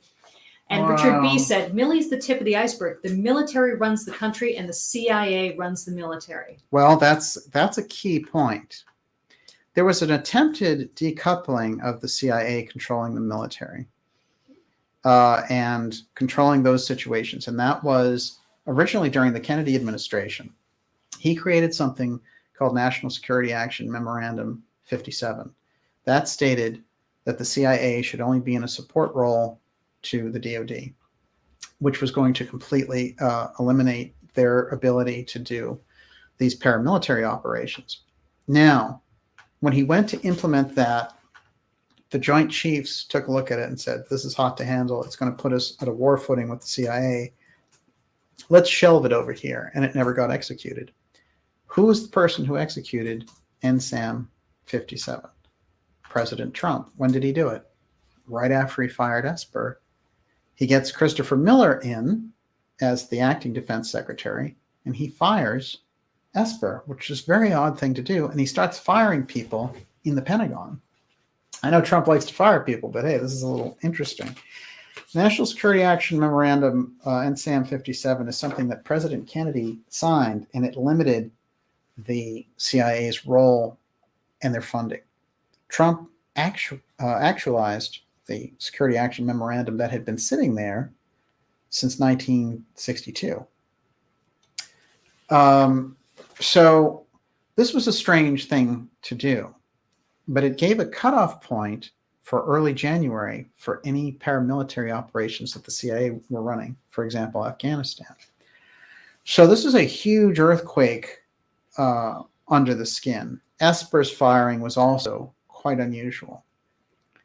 For me, this suggests that Trump understood that Milley and Esper and Van Herk were involved in a continuity of government switch out. Now, Milley, being the chairman of the Joint Chiefs, is not somebody that Trump decided. He decided, I'm just going to remove Esper. But that is something that lives in the annals of history. If you look at presidents when they leave office, when they're in that final 2 months, they call it the kind of lame duck period, they don't do a lot of firing. This is especially high-level figures like a defense secretary. Esper, though, remember, had appointed Van Herk to be the COG commander in an unusual move because O'Shaughnessy left after only being in the position for about 1.5 years, and O'Shaughnessy was only 53. It's not a very natural move by a long shot. Let's see what Christopher Miller has to say.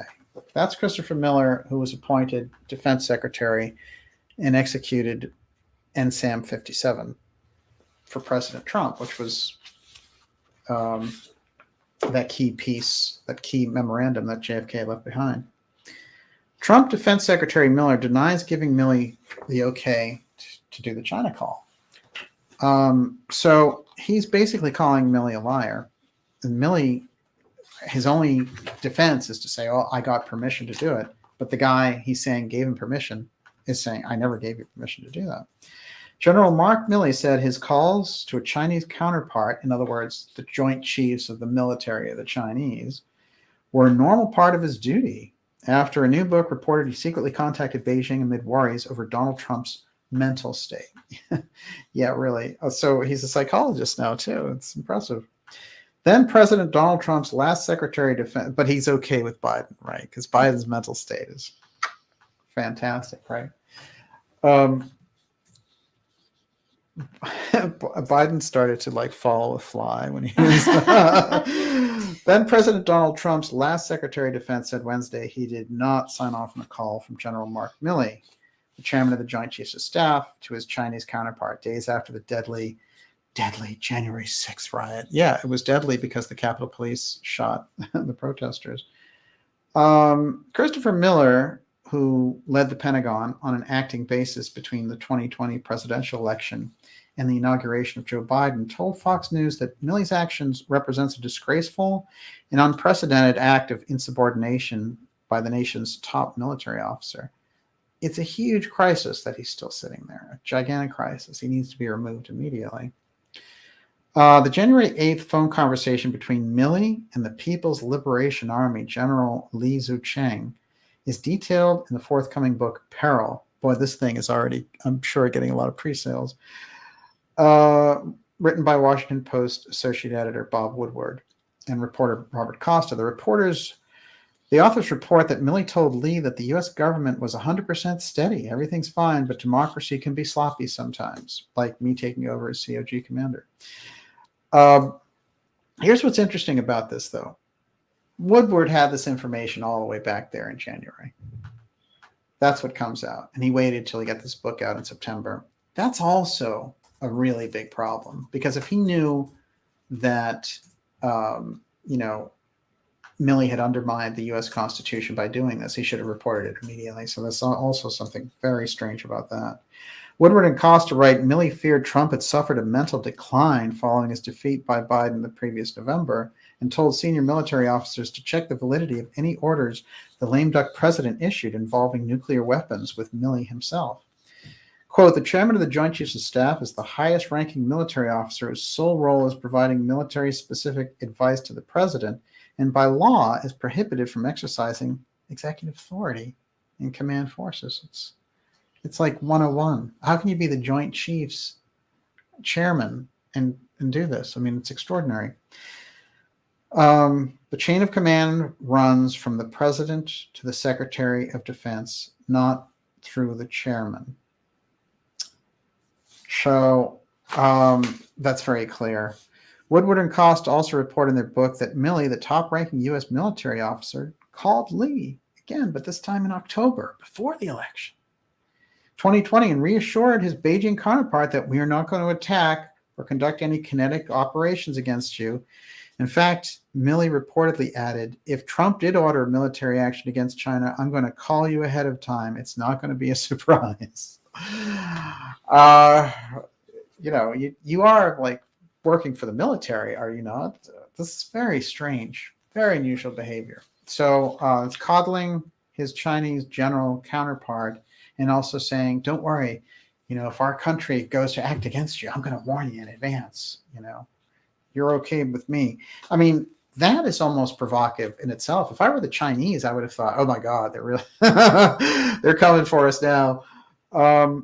But I have a feeling that this is going to be part of a wave of seeing Chinese influence in the military, and that is a slow takeover from the inside. I almost called this episode The Devil Inside, because we have a problem inside the political establishment and inside the high-ranking military establishment. And I think that Milley's an excellent example of that. And with that, Miss Olivia, I am going to turn it over to you. Okay. I have more to add, but I'll integrate it.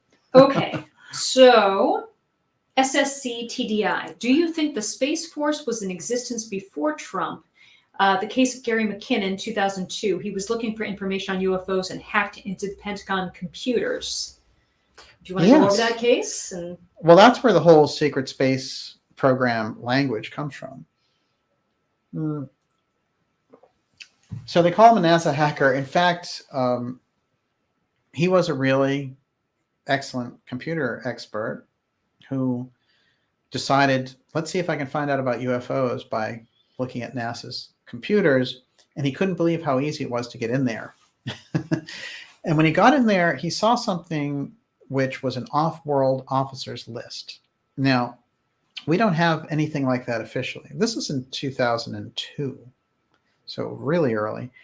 But that formed the fundamental basis of this idea that there was a secret space program operating side by side with the public one, which makes a lot of sense because the public program kind of froze in 1972, and 50 years later, we still don't know what they did. But obviously, they built a gigantic infrastructure in outer space, and I believe that they used the same rules that gave them secrecy here for COG to do all the underground base development.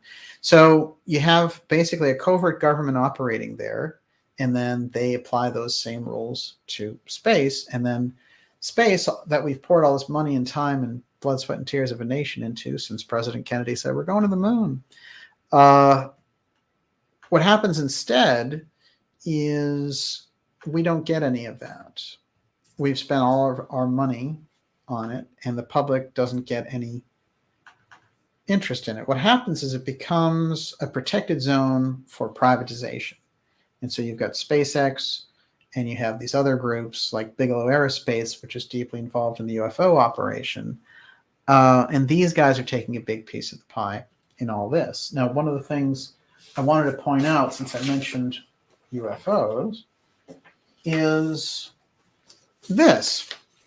We're going to visit with Lou temporarily. It's been a while. It's been too long. Hey, listen, I got to tell you that as far as I'm concerned, like what they did, the information that's out there, anyone should be able to see through Lou and the TTSA and that whole shebang.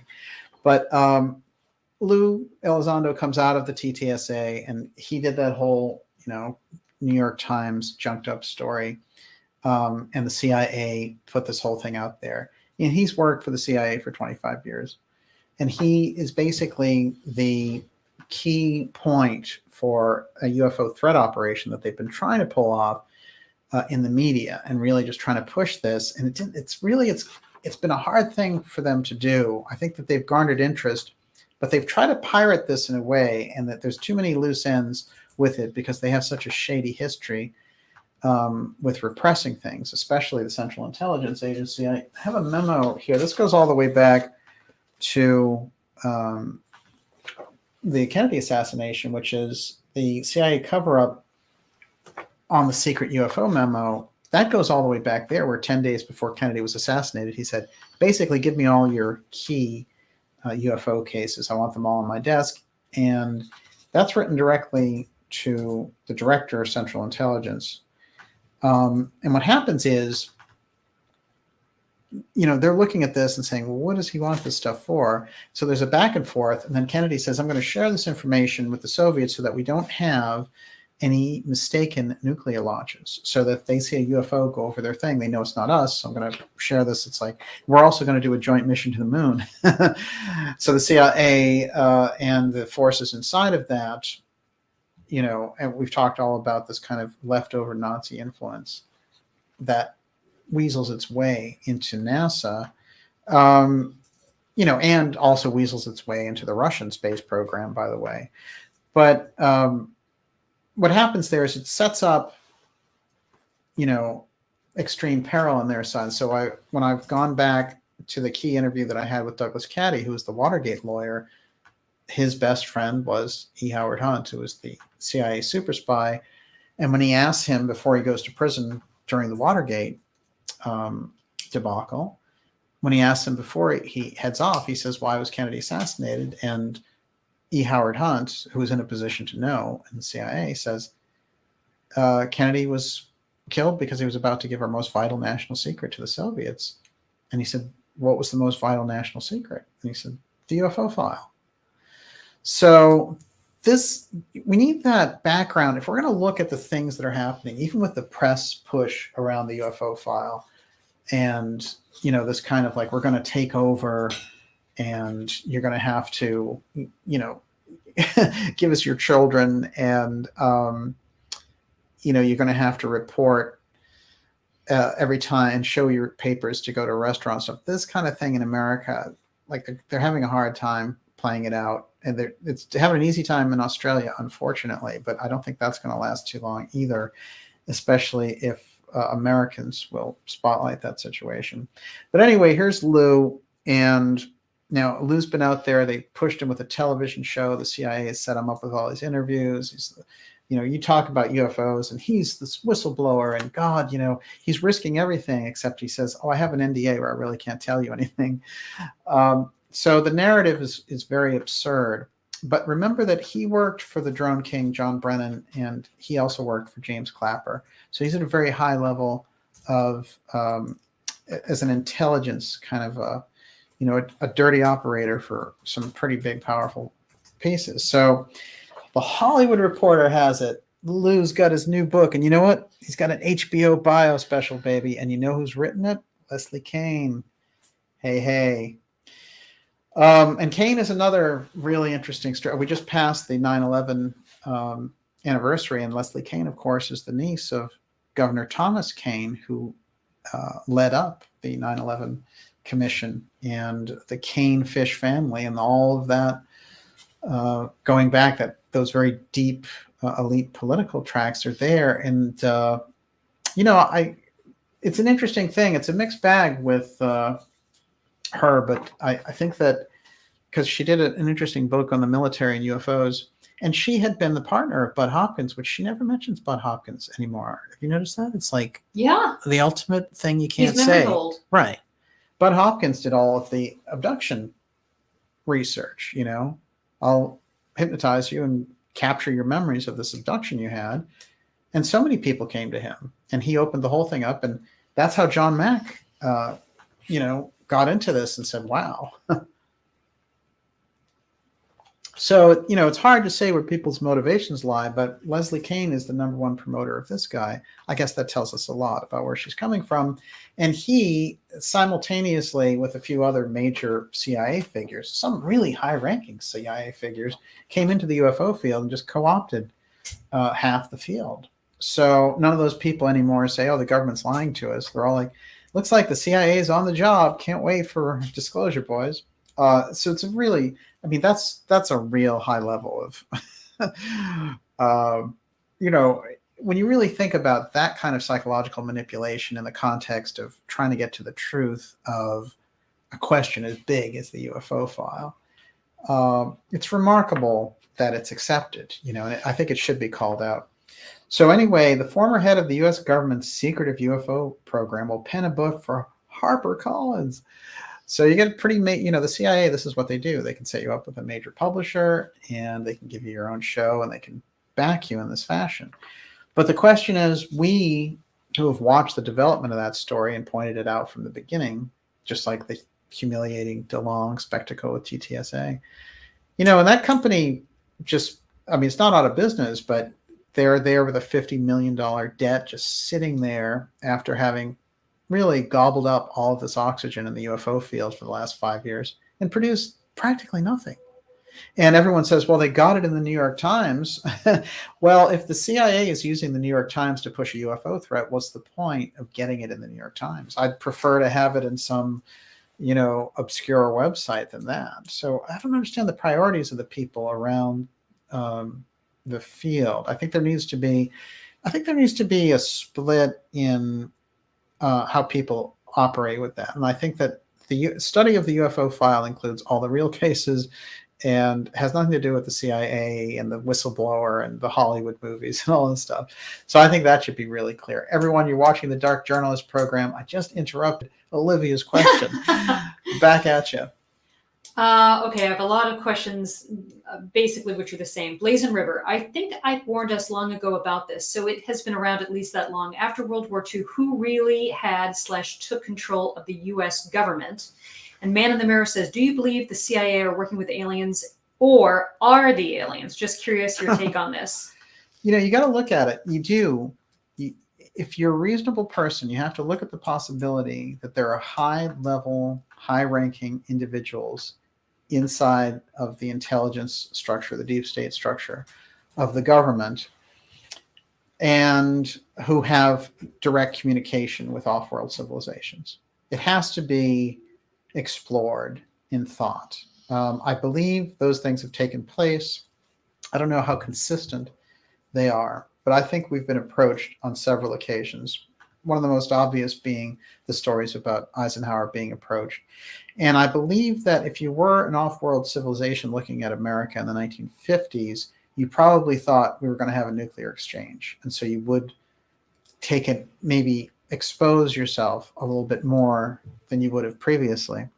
I heard very interesting stories that we developed a treaty with the Greys, and that treaty said, yes, you can abduct people, but you have to give us a tally of their names. We have to know who it is that you're abducting. And that at a certain point, the Greys went off the reservation and just started abducting a bunch of people. And the people in the deep corridors of the Air Force became worried about, oh, we don't know who they're grabbing now, and we won't be able to track them and do our own, kind of psychological research on the fact that they've had these experiences. So I've also heard that the government probably works more with the Greys, and that the Pleiadians are trying to contact people in a more direct fashion and have a reputation of being more from a spiritual perspective. So these are the kinds of things that are out there. And from my own point of view, I think that this is really true, because I think if there are beneficial off-world groups, it seems to me that we would be threatened by that. And I think that the other groups, apparently at different times, we've been very warlike in shooting at them. And so it's hard, when you get up to this level of communication, it's hard to really pin down who's talking. But I would say this, that as far as I'm concerned, there is some high-level communication. Now, in this program, we talk about apotheum, which is a kind of a physical reality distortion field. And if you really understand the effect of the UFO file, then you understand that is exactly what's going on. When they show up, the laws of the universe that physically govern us don't seem to apply. People walk through walls, time stops, cities get blacked out, and these things blink in and out, so whatever the physics are that are involved, they don't seem to be what we look at as normal physical reality. So you're dealing with that, and I think that it's the apotheum side that they hide mostly in the UFO file. Remember, inside the UFO file is the X technology as well. And the X technology isn't just from extraterrestrials. That's something which has a tie over with the mystery schools, with the Tesla work as well. So, when you're talking about these things through the lens of the X series, we have a few more tools, I think, to work with. Yeah, what do you got? Mad Max says, Dr. Farrell thinks the Milley situation is a test run at Congress taking from the president control of the U.S. nukes and giving control to an international group, i.e. loss of sovereignty for the U.S. Yes. DD says, civil war will bring in the UN, then we will be the USA no longer. Well, that's always been, they used to call people, oh, you're paranoid, you think the black helicopters are coming in to take over, but they have plans like that. And only a very kind of robust, law-abiding republic could stop it. They've been trying to roll in the idea of foreign troops for a long time. They're also going to do this with AI troops because they're getting very advanced on the robo side. This is going to be all a very big problem if we don't solve the human rights issue now with what's going on. This is the crucial aspect. So we're in the middle of, a face-off with the deep state and the Davos crowd, and they are moving to take things like the COVID piece, which again came out of a lab in Wuhan, as we know. The official story on that is incredibly flimsy, but what we do know is this is a Chinese influence again. And I think, it's important because Chinese Americans understand what a repressive culture the Chinese Communist government is. And if anything, we can learn a lot from their perspective on this. But China is no model for the United States. We would never go for it. In trying to force us into a social credit system and that kind of centralized, CCP control is really, I think most people in America would rather die fighting that kind of a system than accept it. Never, you're never going to get it. So, my own feeling is that what they're trying to do is just make it impossible. Like they're saying, well, you can't go to work unless you have this thing. If you're not into the toxic sludge of the experimental medications, then you're not going to be able to feed yourself or your family, and you won't be able to do, they'll probably go into like, hey, you can't drive a car. So there's going to be you won't be able to renew your license. Exactly. So there has to be a realization on our side that they'll just keep pouring it on. They're not going to let up. So therefore, it's a better time now to take things on and approach it legislatively, approach it legally, approach it in a protest fashion, form bonds with other nations and people in other nations who are fighting this, like France, for example. The people in Australia need our help. There's no question about it. The people in Australia need the help of Americans because their democracy is being systematically destroyed. And, in essence, freedom in Australia is being destroyed. So this is a major international human rights issue that needs to be called out. All of these doctors who are challenging the ridiculous Fauci-isms and all this nonsense, the great doctors that are out there doing this, there's so many of them, and you can't deny those voices. These are some of the most accomplished medical professionals in history. And what they're saying basically is they're using this to piggyback this fascist system on top of it, and they're not using real science, they're using paid science. That has to be, this idea that somebody who's like watching MSNBC is like, I'm superior because they say it's science and I should just, hang around and get booster shots till the cows come home. It's a weird thing. It's, it's a pharmaceutical model. You need your updates, here's the updates. They've just created billion-dollar company. It's like the .com boom, but unfortunately, it's costing us our jobs and our livelihood and our day-to-day lives. So they're going to keep pouring it on until it's not pleasurable or financially,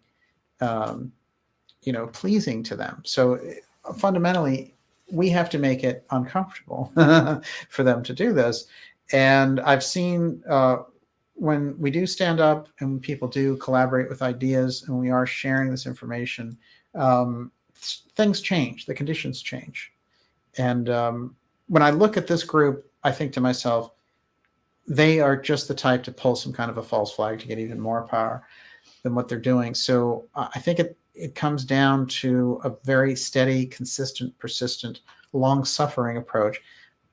When things come up on social media that say, we've got this in the bag, it's all over, September 30th, whatever it is, or October 5th, it's all of the deep states being taken down. No, it's a long fight with them. It's not going away. I picture being in a fight with them over the course of the decade. But once you realize that, then you dig in for it. It makes more sense to me. Yes. Specious exchange. How can we differentiate between COG and NATO when you see lots of traffic in Colorado Springs?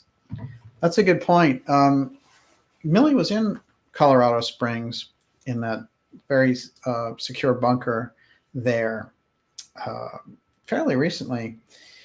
But what's interesting is one of the things that came out, and I think this was when the Northcom commander O'Shaughnessy was in there.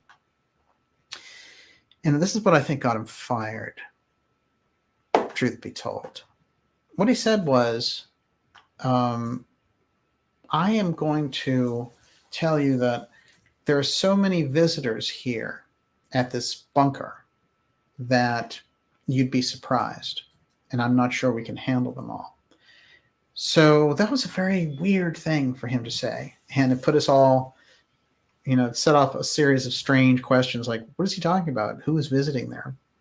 But this thing that you're saying about NATO people going back and forth on it, I think that there is at a global level this kind of communication. And I think the communication is on the level of these corporations trying to control these governments, because you notice you'll see Britain come out, and then Australia will come out, and then France will come out, and they'll all be saying exactly the same thing. And they're all independent countries, supposedly. But that type of global coordination, build back better and this kind of nonsense, which is really what they've been building in that UN thing, is all for this centralization to take place. And that's where basically the average person and their property and their wealth gets harvested. And that's what they're gearing up for. And they're also kind of creating their own selection system with this.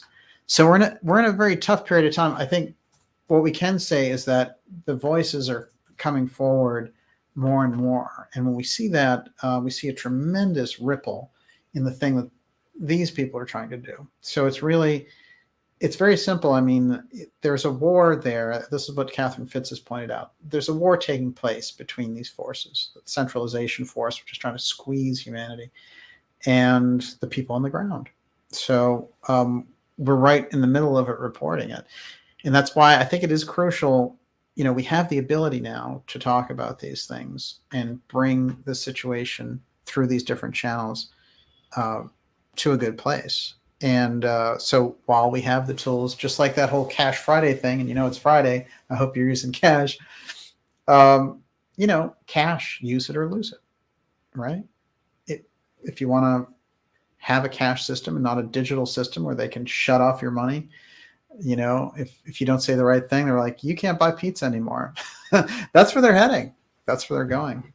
And they're also going that way medically, saying, if you don't sign on to our system, you can't travel. Well, that's what the Germans said to the Poles and created the Polish ghettos. We've seen how that played out. So right now we can travel, and right now we can use cash. That's what we should do. Yes. I love this quote because, of course, Star Wars, yes. Episode 4 is my favorite movie of all time and always will be. The more you tighten your grip, the more star systems will slip through your fingers. Princess Leia. So good. So Michael Snow says, what do you and DJ make of the idea that the ghost cities in China are for the elites to escape to as society is cratered? Well, what do you think of that? Well, I'm going to bring up what Blazon River said. All great stuff. I think our star is forcing the hands of the world governments. If this might explain the chaos, our star is very overdue for a major CME. A lot of our solar system is literally heating up. I think Nixon signed a few EOs, revised HUD, underground tunneling was funded this way.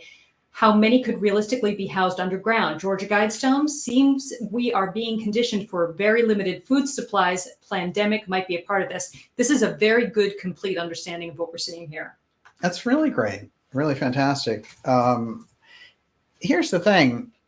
They have looked at this for a long time. Nixon certainly looked at it. Nixon had a whole thing about alternative energy that was going to give him the ability to run for a third term in 1976. And that all got scrapped with Watergate. But they saw the handwriting on the wall then. These other forces thought, we can spread out the oil paradigm and squeeze and squeeze and squeeze. And while we're squeezing, the value of their money will go down. And by the time we get to switch to this other model, we'll be on top, So it is interesting. The underground aspect, listen, I've interviewed people like Richard Sauder, for example, who really did incredible work on finding out about the underground bases. And it's a key aspect. And it becomes a key aspect because there's a whole economy going on there underground that we don't know anything about. Every once in a while, we hear things like, entire town hears loud booms. We don't know where it's coming from. Or, we see stocks lighting up the night with just, hey, this thing's going off the charts. Why is it? It's a certain type of mineral that they're using in these building developments, but we're not seeing that, on the surface. So I think the recognition that between space and the underground, that there's a gigantic space infrastructure that's being set up that we know nothing about. And we get, flimsy things like, oh, hey, SpaceX sent up their first 4 civilians. Where's all the infrastructure that's been built up for 50 years? This is the key thing, and that we paid for, because after all, we funded NASA. So when they went off the rails and said we're not going to the moon anymore, what happened to all that? Interestingly enough, there's a quote about Oliver North saying that HUD and NASA were the candy store for black operations. Somehow it's those organizations. And like with Catherine Austin Fitts and tracking the missing money, the DOD and HUD is a weird one for that when you look at it. So much money goes through HUD, but it's an interesting government agency to choose to be a money laundering front. And of course, one of the things that Fitts did when she went into government was clean up HUD. That's why she got into so much trouble, really. Right, she's a fraud expert. Yes. Mm-hmm. So this is what we need now. We kind of need massive fraud experts. The problem is when you get those people that are hard hitting and blowing away so much of the nonsense around the COVID promotion and the emergency powers seized, and how you're supposed to give everything up and surrender all of your sovereign rights because there's an emergency after all. These people are seeing it, and they're seeing it on the right and the left. This is not a right-left issue. Like I've observed it, as I've mentioned, with Glenn Greenwald and Matt Taibbi and Naomi Wolf. They understand, and they're lonely. They're lone figures on the left doing this. More are joining them, but it's becoming this way where we're both seeing it on the right, the left, and the center, libertarians, Green Party, whatever it is. It's becoming obvious that something has captured these institutions beyond the level that they were captured previously. And it's not, the thing that it hates the most is open conversation about these things. The type of conversation that we're having right now is what it detests. I mean, it might still use it on the market research level to see what kind of responses these people would have, but they detest the fact that this kind of conversation can get out. And that's why they did the massive censorship on these platforms and really got rid of so many of these people. So this is, I think, the crucial understanding, which is as long as they have the ability to censor, then we're all at risk in that sense. So this is a big thing I think that we need to bring forward in terms of any type of legislative action as well. Yes. Mac Guy, Catherine Austin Fitts spoke about the elevator stocks skyrocketing due to Black Ops underground operations. I remember that one. That was pretty powerful. Can we even imagine? I mean, the black budget and the things that it funds, but the type of money that's been missing from government, trillions of dollars, that is not, for a nice house in the French Riviera. It's much deeper. It's a whole infrastructure. It's a different civilization, and we're not invited. Let's get real about that. Yes. Hold on. Okay. So Silver Fox wanted to know, is it still all about money? It's resources, not money per se, right? It's always been about resources. Yeah. I mean, I think you buy off media figures. I think you buy off influencers. That is about money. There's no question about it. That's a financial interest. But I think for them it goes deeper because they've got to such a point with the missing money that there's something that they could have there, which is the ability to kind of live off the interest, a planetary endowment.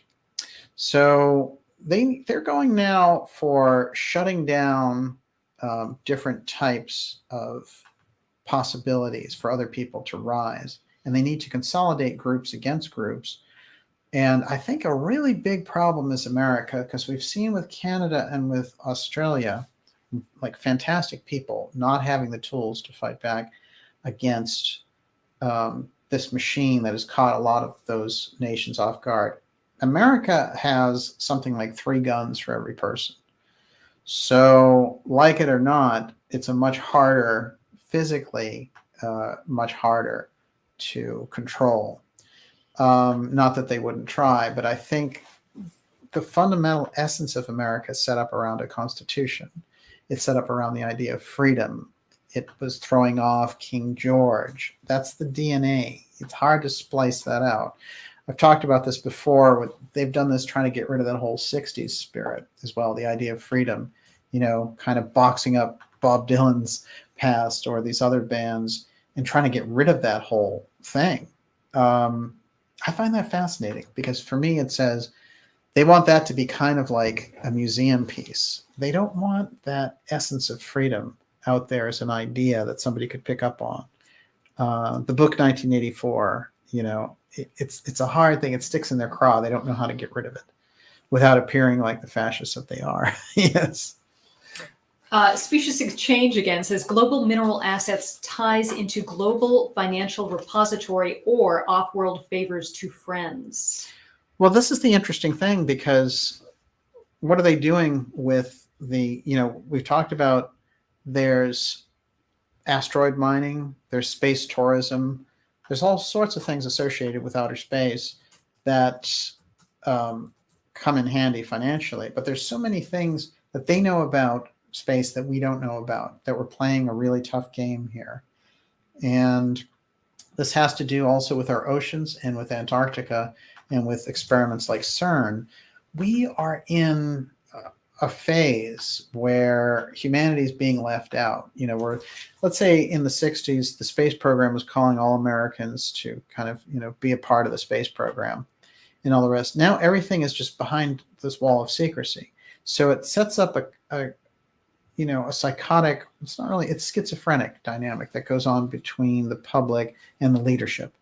So we find ourselves sitting there engaging with it, and the society around us gets crazier and crazier because they're not living in reality. They've been cut off from any actual developments because the way that science works is you discover one thing and another guy works on your discovery and then so on, and they get further up the ladder. But when you think about these groups, let's say they have medical breakthroughs. I was talking in my previous interview with Catherine Austin Fitz about she thinks the elites are ready now to live till 150 years old with their own experiments and all the rest. And they can't have that going on. They can't be living to 150 if the average person is dying at 80. Without really exposing the fact that they're controlling everything. So they need the ability to consolidate people's power. So if you are locked into a system like the digital cash system, for example, and you take part in that system, then they, anything that you say, if it goes off script, they can easily zap. I mean, this is the most fundamental, but they can easily zap your ability to do it. And like we saw with WikiLeaks, well, they threw the main guy in jail. Of course, they have Assange in jail still. But what they did to him before that was they cut off his access to people making donations. They cut off his bank accounts. So they tried to isolate him and hem him in. And ultimately, they had him hanging out in an embassy because if he stepped outside, they would grab him and put him in jail for a crime he didn't commit. So this is the way that they work. And I think that the biggest threat to them is open conversation, is looking at these things and in a not entertainment way, but really getting to the bottom of it, which is something I think we do with the ideas room in here. Yes. AM, do the Chinese have their own secret space program? They do. There's no question about it. When people say they're on the same level as we are in space, not from anything that I've seen. I mean, we've been at it for so long. And, we've been doing this over 60 years. And with the UFO file, at least since the 40s, probably since the 1920s. And, so my guess is that we're so far ahead of the Chinese on this. And that the idea is that if they make this sound like, the Chinese are getting big in space, and if we don't fight them, then we have to militarize space because we have no choice. That's really baloney. The whole point of developing space, when they started it, they said it'll be a peaceful zone. You won't have weapons in space. We have to stick to that. There are treaties in relation to that, but they're already drifting very far away from it. This Sword facility that the Space Force inaugurated, okay, it's only $12.8 million, right? But that's going to grow, and maybe they're just doing R&D now, but they're saying it's going to be the most important center for space warfighting innovation. You have to ask yourself, is that something that we want to sign on to? That's something that's happening right here, right now.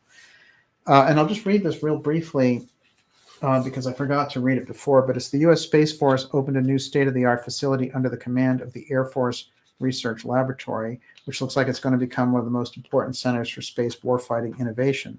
Are future space wars a real possibility? It seems so, because AFRL's newest research center will be dedicated to developing technologies that will help the U.S. deter various types of threats in space. Now, it's interesting because really the Nazis' plan was to control everyone from space. This is why they were so obsessed with rockets and everything else. So that space station control with satellites of the population on the ground goes back a long time. And we have to ask ourselves if we want to sign on to that. Because when you get right down to it, you know, this isn't something that's being talked about at all. And someone in the chat mentioned Marvel's Sword. Now, this is interesting. Marvel Comics, which does all the movies and everything else, they have a tendency to kind of prepare the culture for what's coming. Yes, you bet they have a group called Sword. Sword is from Marvel Comics. Sword is an agency in this comic series, wholly unlike our real-life Space Force that focuses on detecting alien threats from space. That's what it sounds like the real Sword is doing. And a new Sword title will be launching soon, so maybe we can get some good ideas from that. This is literally taken from that Marvel comic, and that comes out of the House of X. They're not. they know steganography real well, and I don't get into the comic stuff too much because I'm sure it's a gigantic maze. But in some of those, I have to say, that Sword aspect with the X combination, you know, they definitely know what they're talking about. What's interesting is this is something that came up where they were reviewing the Space Force show when they put out that Space Force. It's like, what is his name? Steve Carell? Is that what it is? Yeah. Yes. Mm-hmm. So then they have this Space Force wielding a sword against alien threats. And they have the sword capitalized, just like the Sword Lab. No, there's definitely something really major in this Order of the Sword being applied to the space realm and the aerospace aspects. So we're deep in the soup now. Warfighting innovation. So it's not science development exploration, it's warfighting innovation. That's exactly what we're up against. Those are the types of things we need to go back and say, you know what, change the mission of that thing, turn it into, and enlist other countries in keeping space as a peaceful zone, the way it was envisioned by Kennedy and Eisenhower. They got these other nations to sign on to that. It was a possibility then, and that's something that they worked very closely on. Yes. Neurosurgery Highland. The shot's end is to allow consent for biometric tracking, and a linked CBDC introduction will be next, probably. Yeah. Though a China financial crisis as a trigger. We watch Powerless, What to Do. Michael Snow says, I think the Luciferians are using guinea pigs searching for the Lazarus cell line with lifetime monitoring via graphene oxide becoming highly conductive, turning into antennae. I think the thing is, we have to, at this point, if we haven't figured out, I mean, I know it's painful to admit that, these people in power do not care at all about us, that they don't care about us. anybody's children, potential grandchildren, unborn great-grandchildren. They're perfectly happy to have you off the planet. Okay. Yes. So this is not so. And wow, we are lab rats, and there are experiments. It's not just if they wanted to kill us immediately, they could do it. I'm sure they'd have a way. But instead, there's some method to the madness, right? We are part of a live exercise. They're experimenting on us for their own reasons. They are doing experiments for genetic experiments, right? So the question is, why are we putting up with this? Because they're not going to let us go back to normal. Our old lives are gone. They're over. That's really interesting to think about. Well, first of all, in any, I mean, I think of this kind of cosmically in a way, but in any circumstances, regardless of how difficult, you can make progress. So much progress is about building up who you are as a person, and that's always available to you. One thing I think about with the Gurdjieff work is when he was talking about the conditions of World War I, and Ouspensky was saying to him, how can we make any progress in situations like this? And he said, we, meaning the mystery schools, always make progress. So sometimes the most difficult of circumstances can kind of snap you out of the trance of the way that, sometimes we get into living a very materialistic life. And we have to know that there's something deeper there. We probably have to reach for it. We have to go the extra mile in situations like this. But there are so many things, and this idea that, all this stuff is happening around us and we're powerless. I mean, I understand that it seems that way, and these things need to be brought in by an informed citizenry, but nonstop, there are opportunities for us to learn things from a variety of different angles that would help us navigate a situation like this. And those skills start internally and then reflect on the outside. So we always have to start with the inner person. So, there's a tendency, there's the great outside, and there's the tendency to just throw it in against that large thing that's happening on the outside. But the development on the inside is the crucial aspect. That's what we have the control over.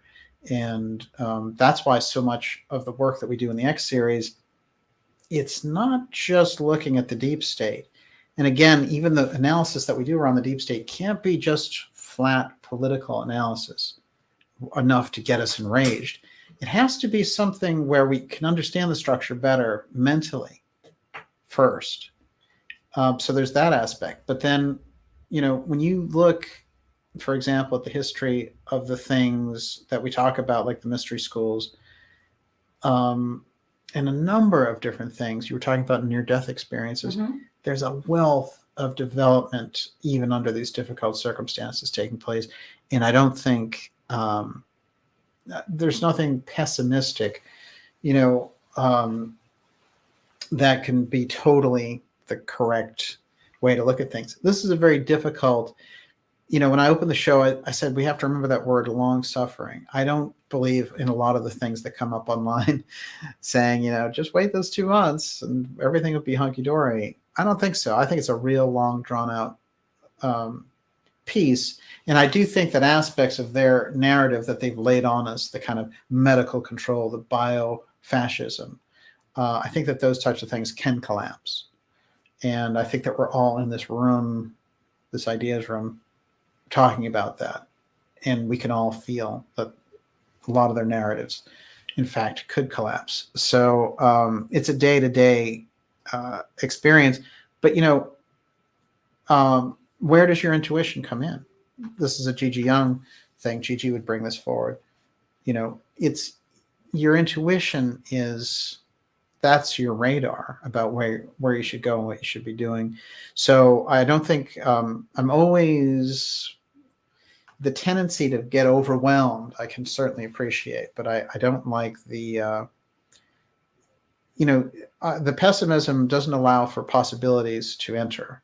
So you have to work with the possibilities and leave the pessimism, I would say. I'm going to disagree with you. I'm going to go on a limb. So Richard Warner says internment camps are being built as we speak. I think it's long overdue for, I don't believe in violence because I don't believe in the karma that comes with violence, but I think we need right now to say no. That's it. Yeah, I think the action should. Compliance I agree. equals I agree death. with you. I think it should be a forceful, loud pushback.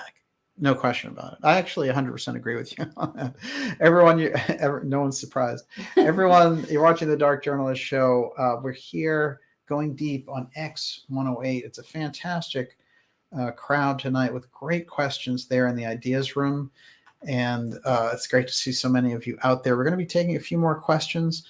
And Miss Olivia, you're up. Okay, Ronan returns. Will the construction of the temple in Jerusalem, which is ready/pre-assembled and waiting in storage, be part of how the aliens are ushered into global power? Well, there's something very interesting about the mythology of that temple being rebuilt, and I know the Casey readings, if you go deep into them, talk about the return throughout the earth. There are deeper aspects happening than are physically visible, but things that relate to those prophecies are deep in all of us. I think there's a reason why those prophecies exist, just like the Hopi prophecies, and they represent a core of humanity reaching out to us from beyond time and space and telling us what could be in the future. Revelations is very much like that as well. The whole Mark of the Beast thing, which became, I got to tell you, when I was growing up, Mark of the Beast was such a punchline for a religious fanatic, right? You're like, oh, they believe in the Mark of the Beast, haha, And it's funny because we're in that era where what they're trying to do is make you a biomedical target, part of a Internet of Everything system. So they're trying to integrate you in a transhumanist fashion because that's where they've decided to merge. So, in this program, we can see it from the mystery school level. We can see it from the Ahrimanic Steiner vision, that the technology that he warned us about, and by the way, speaking of prophecy, here's someone who's writing in 1921, and it's like a blow-by-blow 100 years later. It's that remarkable, and you think, how could this have been written over 100 years ago?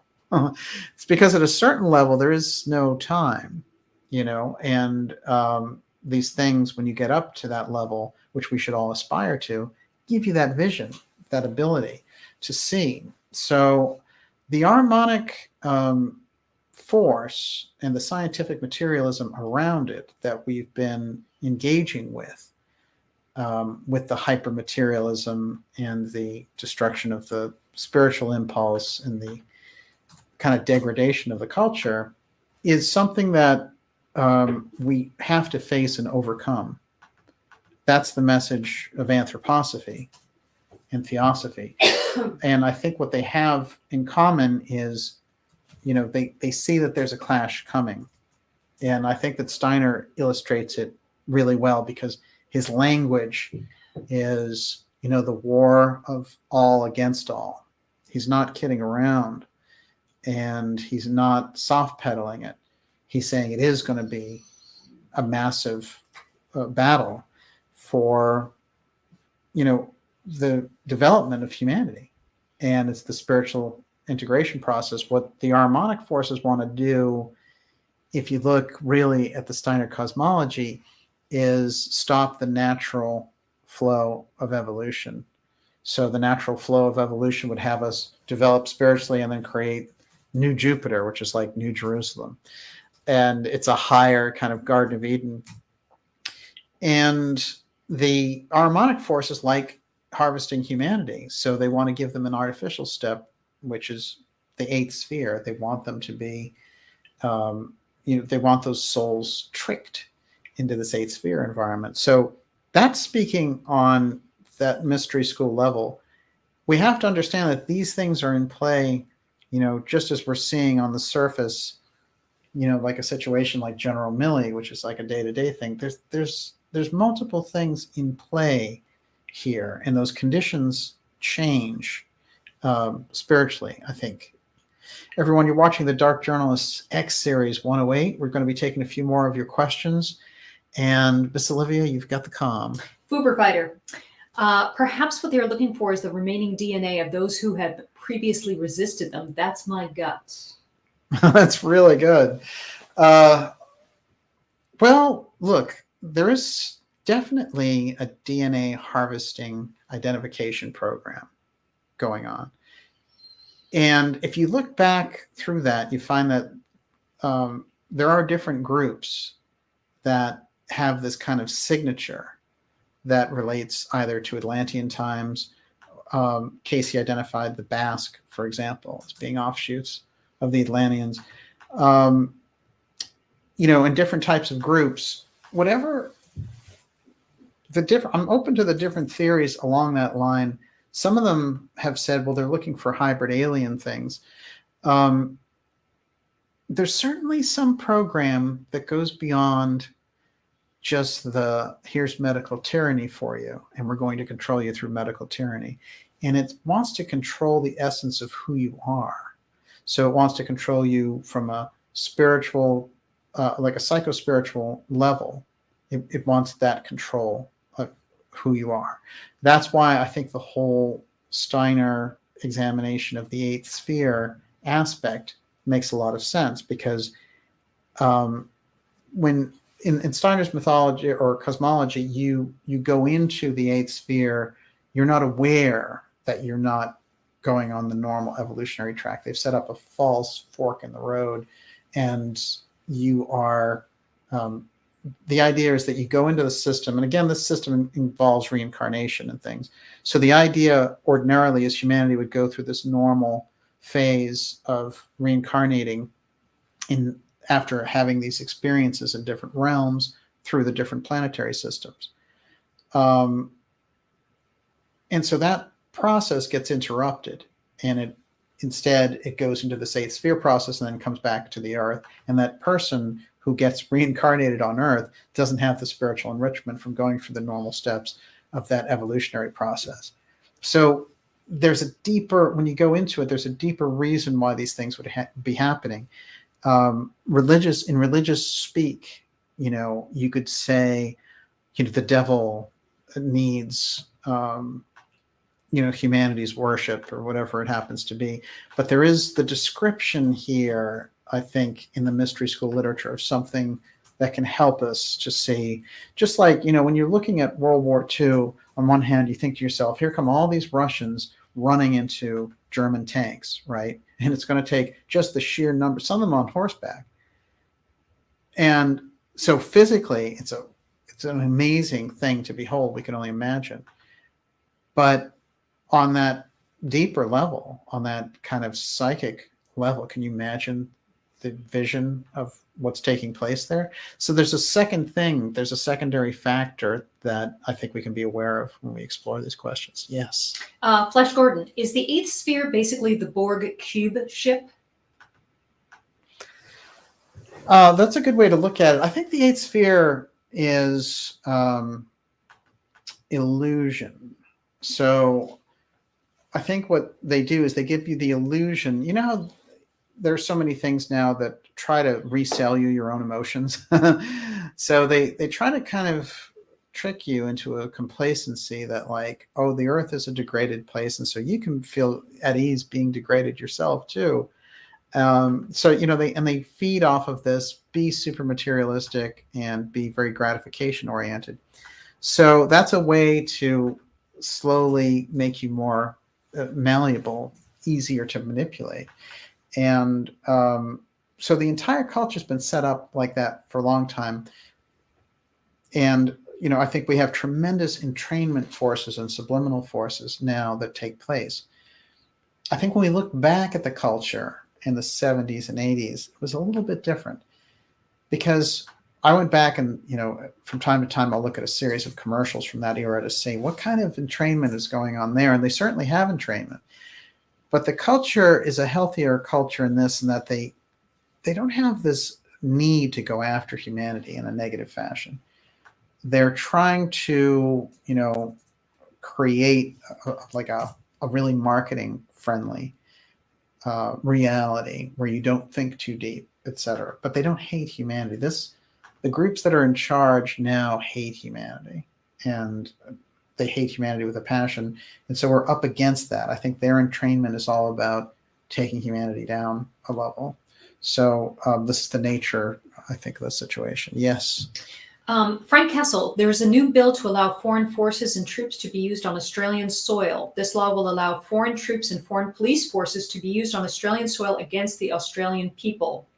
And Me Alone 111 says, what do you make of the totalitarian tactics on Australia, where a secret NSA underground base sits dead center of the continent? Pine Gap. Is Pine Gap behind that enslavement in Australia? Wow, what a great question. Look, first of all, Australia is an international crisis that every nation should be trying to alleviate, in my opinion. And I think that just like the Uyghurs and how the Chinese are treating the Uyghurs and chipping them and starving them and doing the re-education films and torturing them, I think the Australians are being taken out of their normal lives. And talk about COVID camps, that's where they're developing them, and they're doing it with a smile on their face. So yeah, I'd like to call attention to Australia in that way. Now, America's interest there, look, Pine Gap fundamentally is America's Australian Area 51. That's a UFO development laboratory, and it always has been. So we protect, there's a whole thing there about how we spy on China and everything else. Of course, it's a major spy center, but it's so obviously a spy center that that's a real good cover story for it as well. So the development of the UFO technology, which, by the way, has been going on since Pine Gap was developed in the late 60s. And when they had a couple of prime ministers who resisted it, one of them who resisted it ended up drowning after going for a swim late at night in like a dangerous place. He drowned, and the other one was removed in a non-constitutional fashion. In 1975, they just reached in and said, "You're out." So that's a huge controversy that they're still covering up to this day. And they came out with something recently where they were like, the Queen was innocent of doing this. No, the Queen collaborated very heavily because he wanted to get rid of Pine Gap and the American influence in Australia. And I think he was right, because it wasn't so much America, it was that whole deep state using Australia as this, not only were they doing extensive spying there, but they were making Australia a target, and also kind of interfering with their election process. So it's a dicey story. And for my money, when you look at the Australian story now and you think of the incredible Australian people dealing with that, you just think, you wish that somebody would fly in arms and provisions so that they could get control of their country again. I certainly think that Australia has to be a major, it should be the focus of the international community to change that situation. Unfortunately, the international community is really corrupt. Yes. Okay, so Catherine Harris, the CDC has a webpage called Zombie Preparedness. I kid you not. Would you like to address that? Listen, that was weird stuff. Do you remember the zombie thing was everywhere? It was like zombie meme left and right. Speaking of weird stuff, I wanted to point this out because I have a thing about Anne Rice. Anne Rice has written some like incredible books, vampire books, or vampire series about Lestat, and it's been made into movies and everything else. But those are really well written books from somebody who knows a lot about ancient history. Well, she put out a book called Prince Lestat, The Realms of Atlantis. All right. And now Atlantis is a big thing we cover on this program, and especially the Atlantis Rising aspect. I think this is going to be a big piece in culture, the whole Hot Zone Atlantis Rising piece, because in a way, finding out that we have that history is almost a much bigger deal than just, hey, there are other aliens flying around, that kind of disclosure. as we talked about in this program, the Atlantean disclosure and the idea put forward by Casey Steiner and others that this piece of Poseidon was going to rise near Bimini, and so much of the hot zone geopolitical things that happen in that area in the Bahamas operate around this. People have this knowledge. That piece is going to be very crucial. And there was Anne Rice writing about it. Well, she has a book coming out on February 1st, 2022, and it's called Ramses the Damned, The Reign of Osiris. And there's that X-steganography right in the heart of it. Something very interesting about her work, and I would say this is someone, if you're not aware of her work, someone to watch, not so much for her political opinions, which you're going to find, left off the charts, but this is somebody, I think, who has a very deep knowledge, and she sort of resonates like a bell with humanity and what's going on. Yes. So, Iberian Girl 37, do you think the return of the Anunnaki is imminent? Elitist preparing? Rada says, as Phil Schneider says, the New World agenda is the same thing as the alien agenda. I don't know how else to say this. I think there are high-level aliens involved with interfering with the natural development of humanity. Sometimes for better or for worse, but I do feel that there's a major alien influence, and I think that that's the UFO research that is crucial. I think the Anunnaki thing, it's always been fascinating because it got over marketed, and all the Sumerian stuff and Sitchin and everything else got so over marketed that it was hard to get through what it is. But if you strip all that away, just like if you get rid of Ancient Aliens, like just go to the core idea of what we're talking about, then you can see that there's some incredible history that we've had with some different order of living. And, when you get to a more aware place, you are dealing with interdimensional aspects, you're dealing with alien aspects, you're dealing with a higher understanding of just the human beings that you see on a day-to-day basis. So you're really talking about a consciousness shift. The idea of a group coming back to take over again, I think that I really believe that the groups, for example, that the Maya interacted with and stuff, are groups that have left and come back in long intervals. And those are the types of things that I think Sitchin got correct. And I think that his work was important in that sense. But yeah, everyone went Anunnaki crazy for a while, but I still think that that's a history of alien interaction. I think it's pretty obvious. And I think they interacted very heavily with the Egyptians and the Atlanteans as well. No doubt about it. Okay, we'll take a couple more questions. Brendan Fisher says, wasn't it O'Shaughnessy who was in charge of the zombie apocalypse war games? Wow, you were absolutely correct. That was his thing. I didn't even think of that. O'Shaughnessy is such a strange character, again, from Massachusetts. Unbelievable.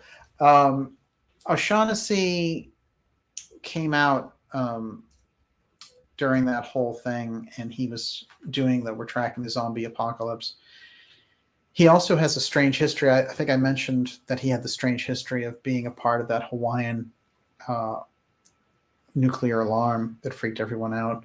And then he took over COG and Northcom just for a short period of time. Remember, Northcom, as far as handling America and the United States, Northcom didn't exist the way that we have it. This is a complete fabrication, or it's an artificial move based on 9/11, that Northcom now defends the homeland. By the way, what's the homeland? You mean the United States? Is that what you're talking about? I mean, we're the United States, right? We're not the homeland. What is that? Homeland Security. You get 250,000 employees at Homeland Security. I mean, that's a gigantic bureaucracy. You didn't have it before 9/11. Is it really necessary? What's it for? defending the homeland. Look, we are the United States of America. That's what the Constitution says. Those are the states that we are. We're not a homeland. Just scrap that, start again. And the way that I look at it is, there's a whole infrastructure that's been created basically to become an impenetrable wall against freedom-loving citizenry. Because the more you're freedom-loving, the more you'd be like, hey, I don't want homeland security. What even is that? So there's an infrastructure being built. And I think that the stage that we're not seeing, we have a hint of, is the whole robo innovation on this. And when you get the robotics and the automation, you really don't need the humanity aspect from their perspective. And what they want to do is kind of a Georgia Guidestones type situation. And I think the way that they'll try to do this is by saying, hey, don't you want UBI? You get this guaranteed income to just stay at home. Let me tell you, fundamentally, anything that's not productive is expendable. So once you sign on to being non-productive, you're signing on to being expendable. Also, there's a fundamental occult esoteric rule that they're familiar with, which is all about, it's mentioned in the Bible, actually. It is the labor. Labor is a kind of salvation. And that is the nature of the fall in the Garden of Eden, is that labor is what brings us up a level. And so if they can stop you from laboring, if they take over labor, and you just become some kind of weird drone who hangs around and watches Netflix, then, they're also short-circuiting your spiritual path, because work is, in fact, a gigantic spiritual inspiration. So there's another esoteric rule that they exercise, groups like Amazon and all the rest, which is serving you, right? But if they're serving you so that you no longer have the ability to do things for yourself or think for yourself, then it's not really service to you. But they can get away with it because in that esoteric framework, these are people who study so deeply on this level. I'm actually, the more I've studied them, I'm surprised at the level of esoteric knowledge that they have. But these are certainly the types of things that they buy into 100%. Yes. I think what you're talking about is mouse utopia. Right. So, which, it just degrades the culture completely to the point where they're totally unproductive, and they don't even reproduce anymore. They have dwindling numbers and until the colony collapses, which is really fascinating if anybody wants to research that. So Scott NYC wanted to remind us that Phil Haney, the founder of Homeland Security, was found murdered in his travel camper just before the COVID started. It's still unsolved. Yeah. One of the major directors for Homeland Security just resigned, I think something like 4 days ago as well. Really extraordinary. And for me, I would say there's, Homeland Security was set up on the diciest proposition because it was set up all around the idea that this thing, 9/11 story, had happened the way that they said it had happened, and there's no way that it could have. So that was put in place a long time ago for this to happen. But for me, looking at it, I tracked the story of a Space Force commander who had committed suicide by drug overdose, and I looked at him and his life, and I spent some time studying the comments of people around him, and it just didn't make any sense. So I started to wonder, what was it about the Space Force commander that they would bump him off for? And this is the type of thing that happens in those positions when somebody in those high-level positions, just like when they were killing all of these holistic doctors, this is still very unsolved. And if you know Erin from Health Nut, she did a lot of tracking of that for a long time. And I tracked those stories, and they're so unusual. So you have to ask yourself, the only thing that came out of it was a lot of them were involved with the development of GC-MAF, which was an anti-cancer drug, but it wasn't, one of these pharmaceutical productions. And over and over again, we saw these holistic doctors ending up dead under very, very suspicious circumstances. Considering that they had this pandemic up their sleeve, I now see those things as directly related to each other. But yet when I was looking at it 2017, 2016, putting those pieces together, sometimes you have to play it out and say, what are these people, what is their expertise, and what are they going to be able to call into question when it happens? And so that leaves us, I think, with a very empty feeling. The case, for example, of the Homeland Security guy who killed himself. Very strange. Yes. Lamb Sapient, or I guess it's I Am Sapient. It's confirmed that the Department of Homeland Security has issued an open purchase order for 1.6 billion rounds of ammunition, hollow point ammunition. This is really interesting. I saw a major purchase by the post office for ammunition. It is, I think some of this is kind of a behind the scenes game, but it is very odd arming these federal agencies. I definitely think the handwriting is on the wall there. And I would like to see more research done on that. Yes, we'll take one more question. Okay, Josh S. Does DJ believe that the apparent dehumanization of political opponents will play a part in the whole UFO op? Yeah, what's interesting is I pointed out Elizondo earlier, and he used very interesting language when saying people who don't kind of go along with his story will be made to look foolish or something along those lines. I've heard this before when some of the TTSA people were behind the scenes trying to get people on board. And you'll be made to look forward, make sure you're in with the in crowd. And they did a little bit of this with me. You can imagine where those conversations went. But the way that I look at it is the language is important. And I feel like the CIA UFO op, we have to be completely on our toes about, because here's the thing.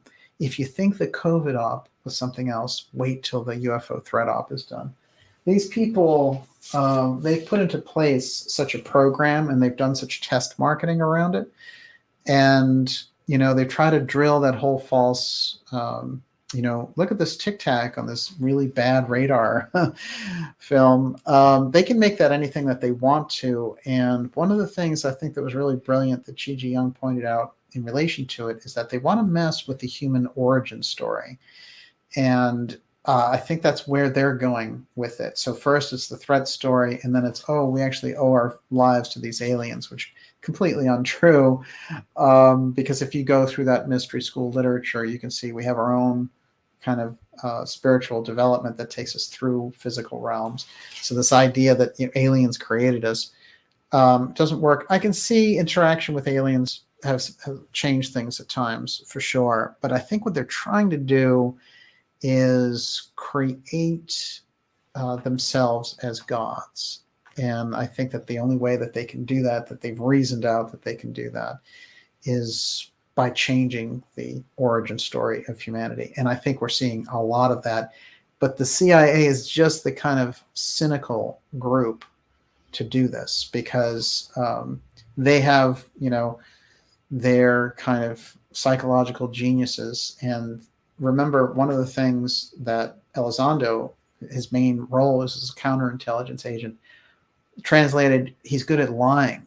And we have to remember that when dealing with those people. And they pull them back when they're not doing so well. Have you noticed that? Like last summer, they really started to kind of fall off the wagon. And no matter how much they had pushed Elizondo, nothing was happening for their op. And so they pulled him back. And now here again, we see in September, they're like, hey, he's putting out a book. Maybe they can do it this way. He has a book, So they're on that op, and they will not give it up. A lot of players have fallen off. DeLong fell off a long time ago because of a disgraceful interview he gave on Joe Rogan. But, you do see these things happen. And I think that Elizondo represents the sum total of a particular op, which was geared toward the idea of getting people to be afraid of a UFO invasion and then staging one. That's what they were up to with it. And I think that a certain group inside that CIA aerospace network has doubled down on it to a point where that's just what they believe that they can pull off. And I don't think aliens have any intention of invading anything here, actual off-world civilizations. I think it's a complete joke. One more question, Miss Olivia, you're up. Okay, this isn't a question, it's a statement, but Madfinger says, Deagle.com looking more prescient every day. Oh, Deagle. Well, Yeah. Deagle, this is really interesting because Alexandra Bruce was the one from Forbidden Knowledge TV. Our good friend Alexandra brought this up. And she brought it up originally in 2016. They made a projection out to 2024, 2025 with this massive reduction in U.S. population. And, Deagle, they've worked with all kinds of military branches and stuff. They're, for them to just throw that out there was odd, but they kept doing it year after year. They kept up with these predictions, and they've stuck to those projections. And you're like, how will we lose all those people? And the number, I can't think of the exact figure right now, but the number was absolutely dramatic. And so God knows what they're up to in relation to that. But certainly, I believe everything they've been pushing with the emergency medical treatment is based around depopulation. I think it's control and depopulation. It's a kind of a double hitter. And when I look at that, data mining. Yeah, and it's such a cynical one because the way that they're playing it is you'd have to play it to a person that, what they did is they've buttered up the consciousness of these people. They sort of fatten them up like a Thanksgiving turkey. And so they have you thinking that this is an elite way to think, that you are superior and you're pro-science and all these things, when in fact they're not even giving you science, because science is easy, easily likes to be examined. Joseph just joined the chat. Hey, Joseph, it's great to see you out there. Come on the show. we're gonna do it.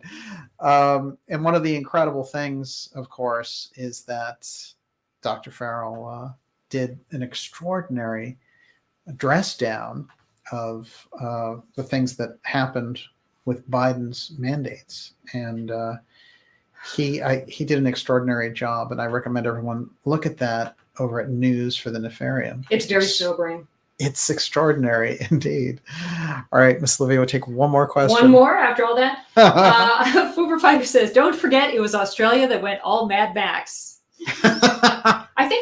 I'm feeling so sympathetic towards Australia in particular today. I know I guess because they're ahead of us, they have all these protests planned for the 18th, so they're probably happening right now. Fantastic. And God bless them.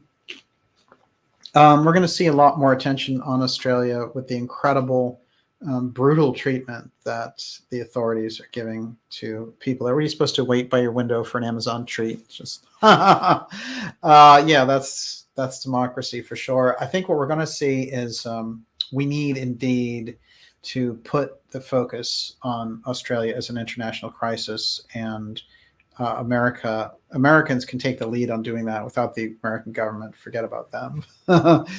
I'm sure they enjoy the situation, and they're like, how can we get that to happen here? But it is very disappointing to see it.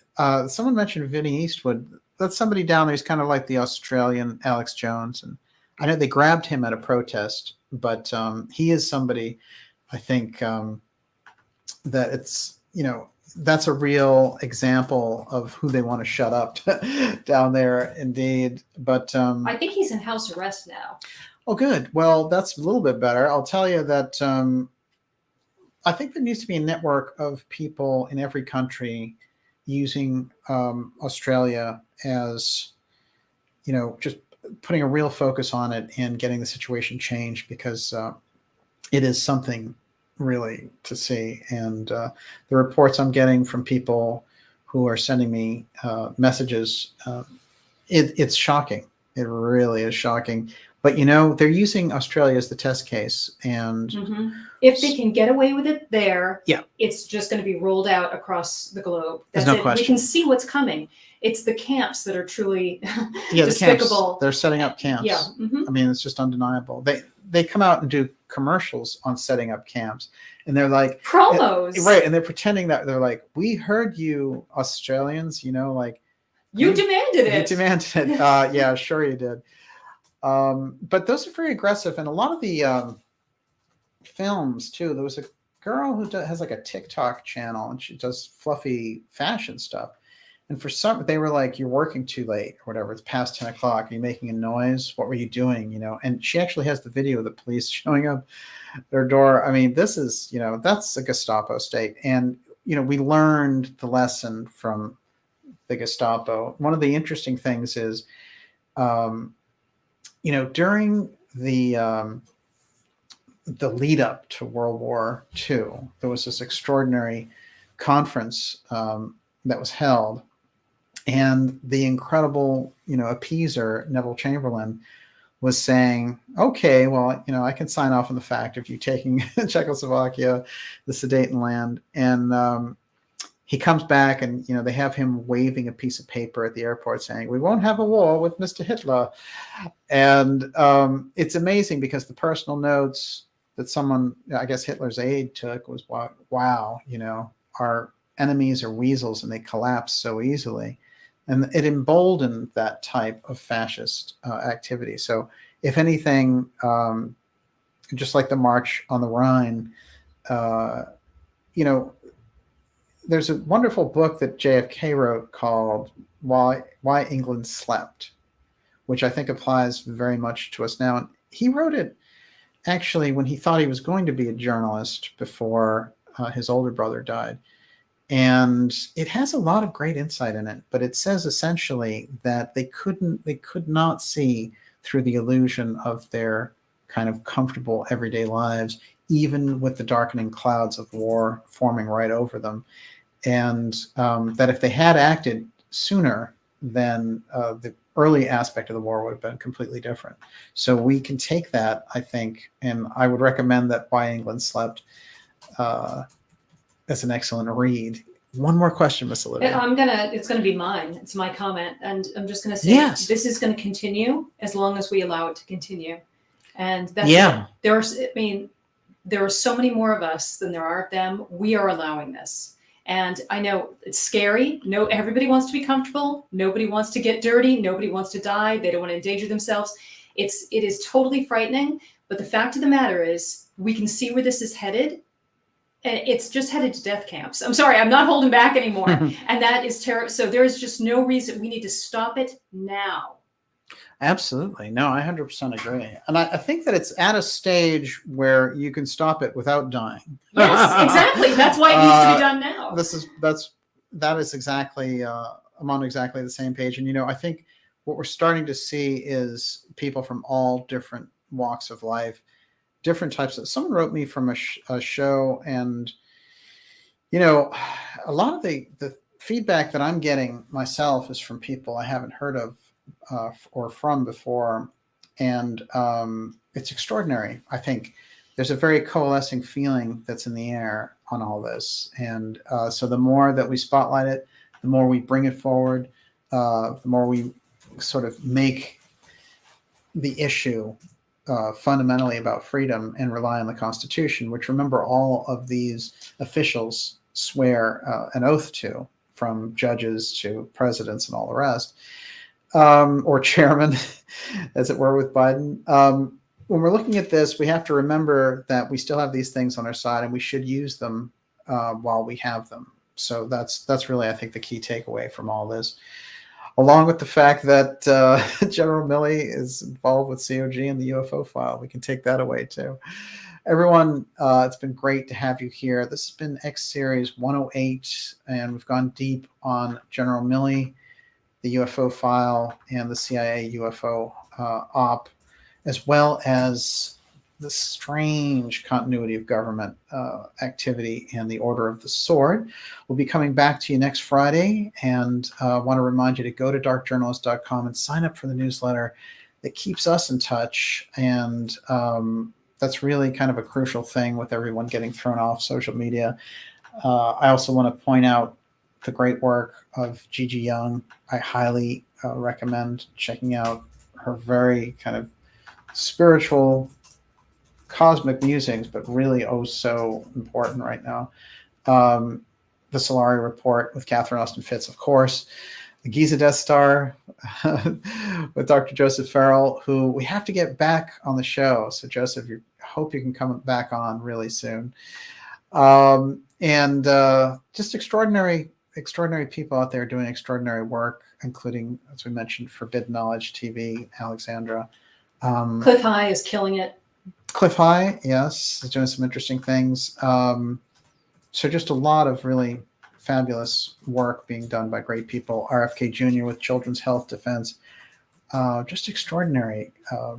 And I think that this is a very crucial time that we're looking at, with people coming forward and giving their best. So we have to remember to get behind them and support them.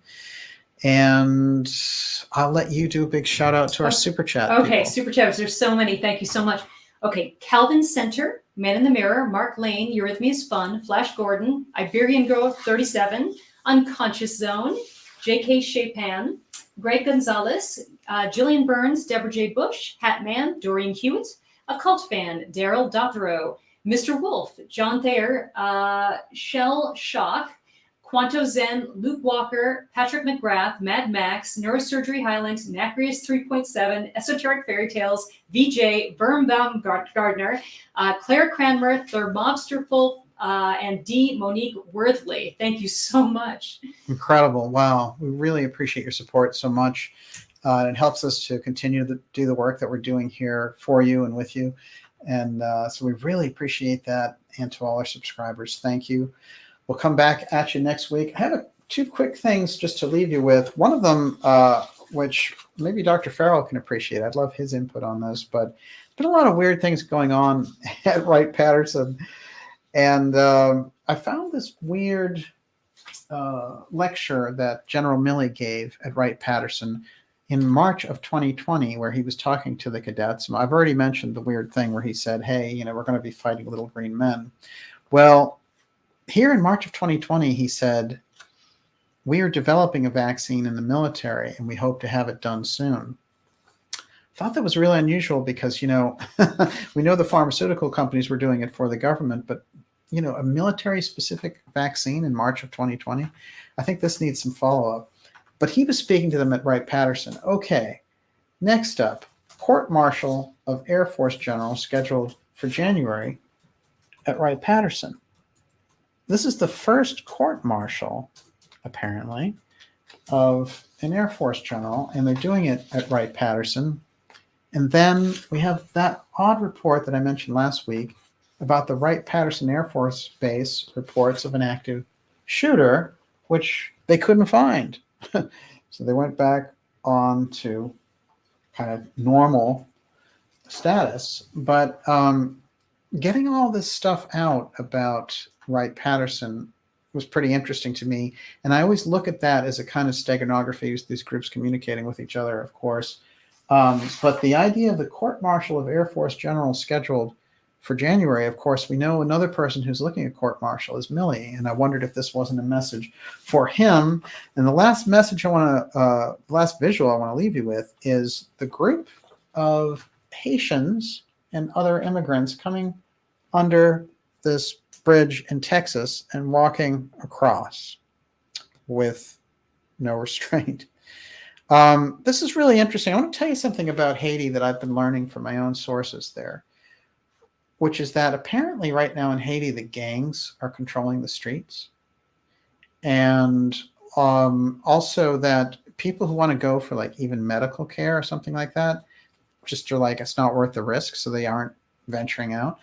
And there's a really bizarre situation going on where the people in Haiti can't go to school without paying $12,000 a year, and none of them can work because there are no jobs. So whatever is going on in Haiti down there in the hot zone, I'm getting more and more feedback on it, but I'm not surprised that we're seeing this many come across the border. But this bizarre situation of Biden not doing anything about this border situation, just, basically, are they waiting? Are they trying to get the weight of these people to collapse the United States?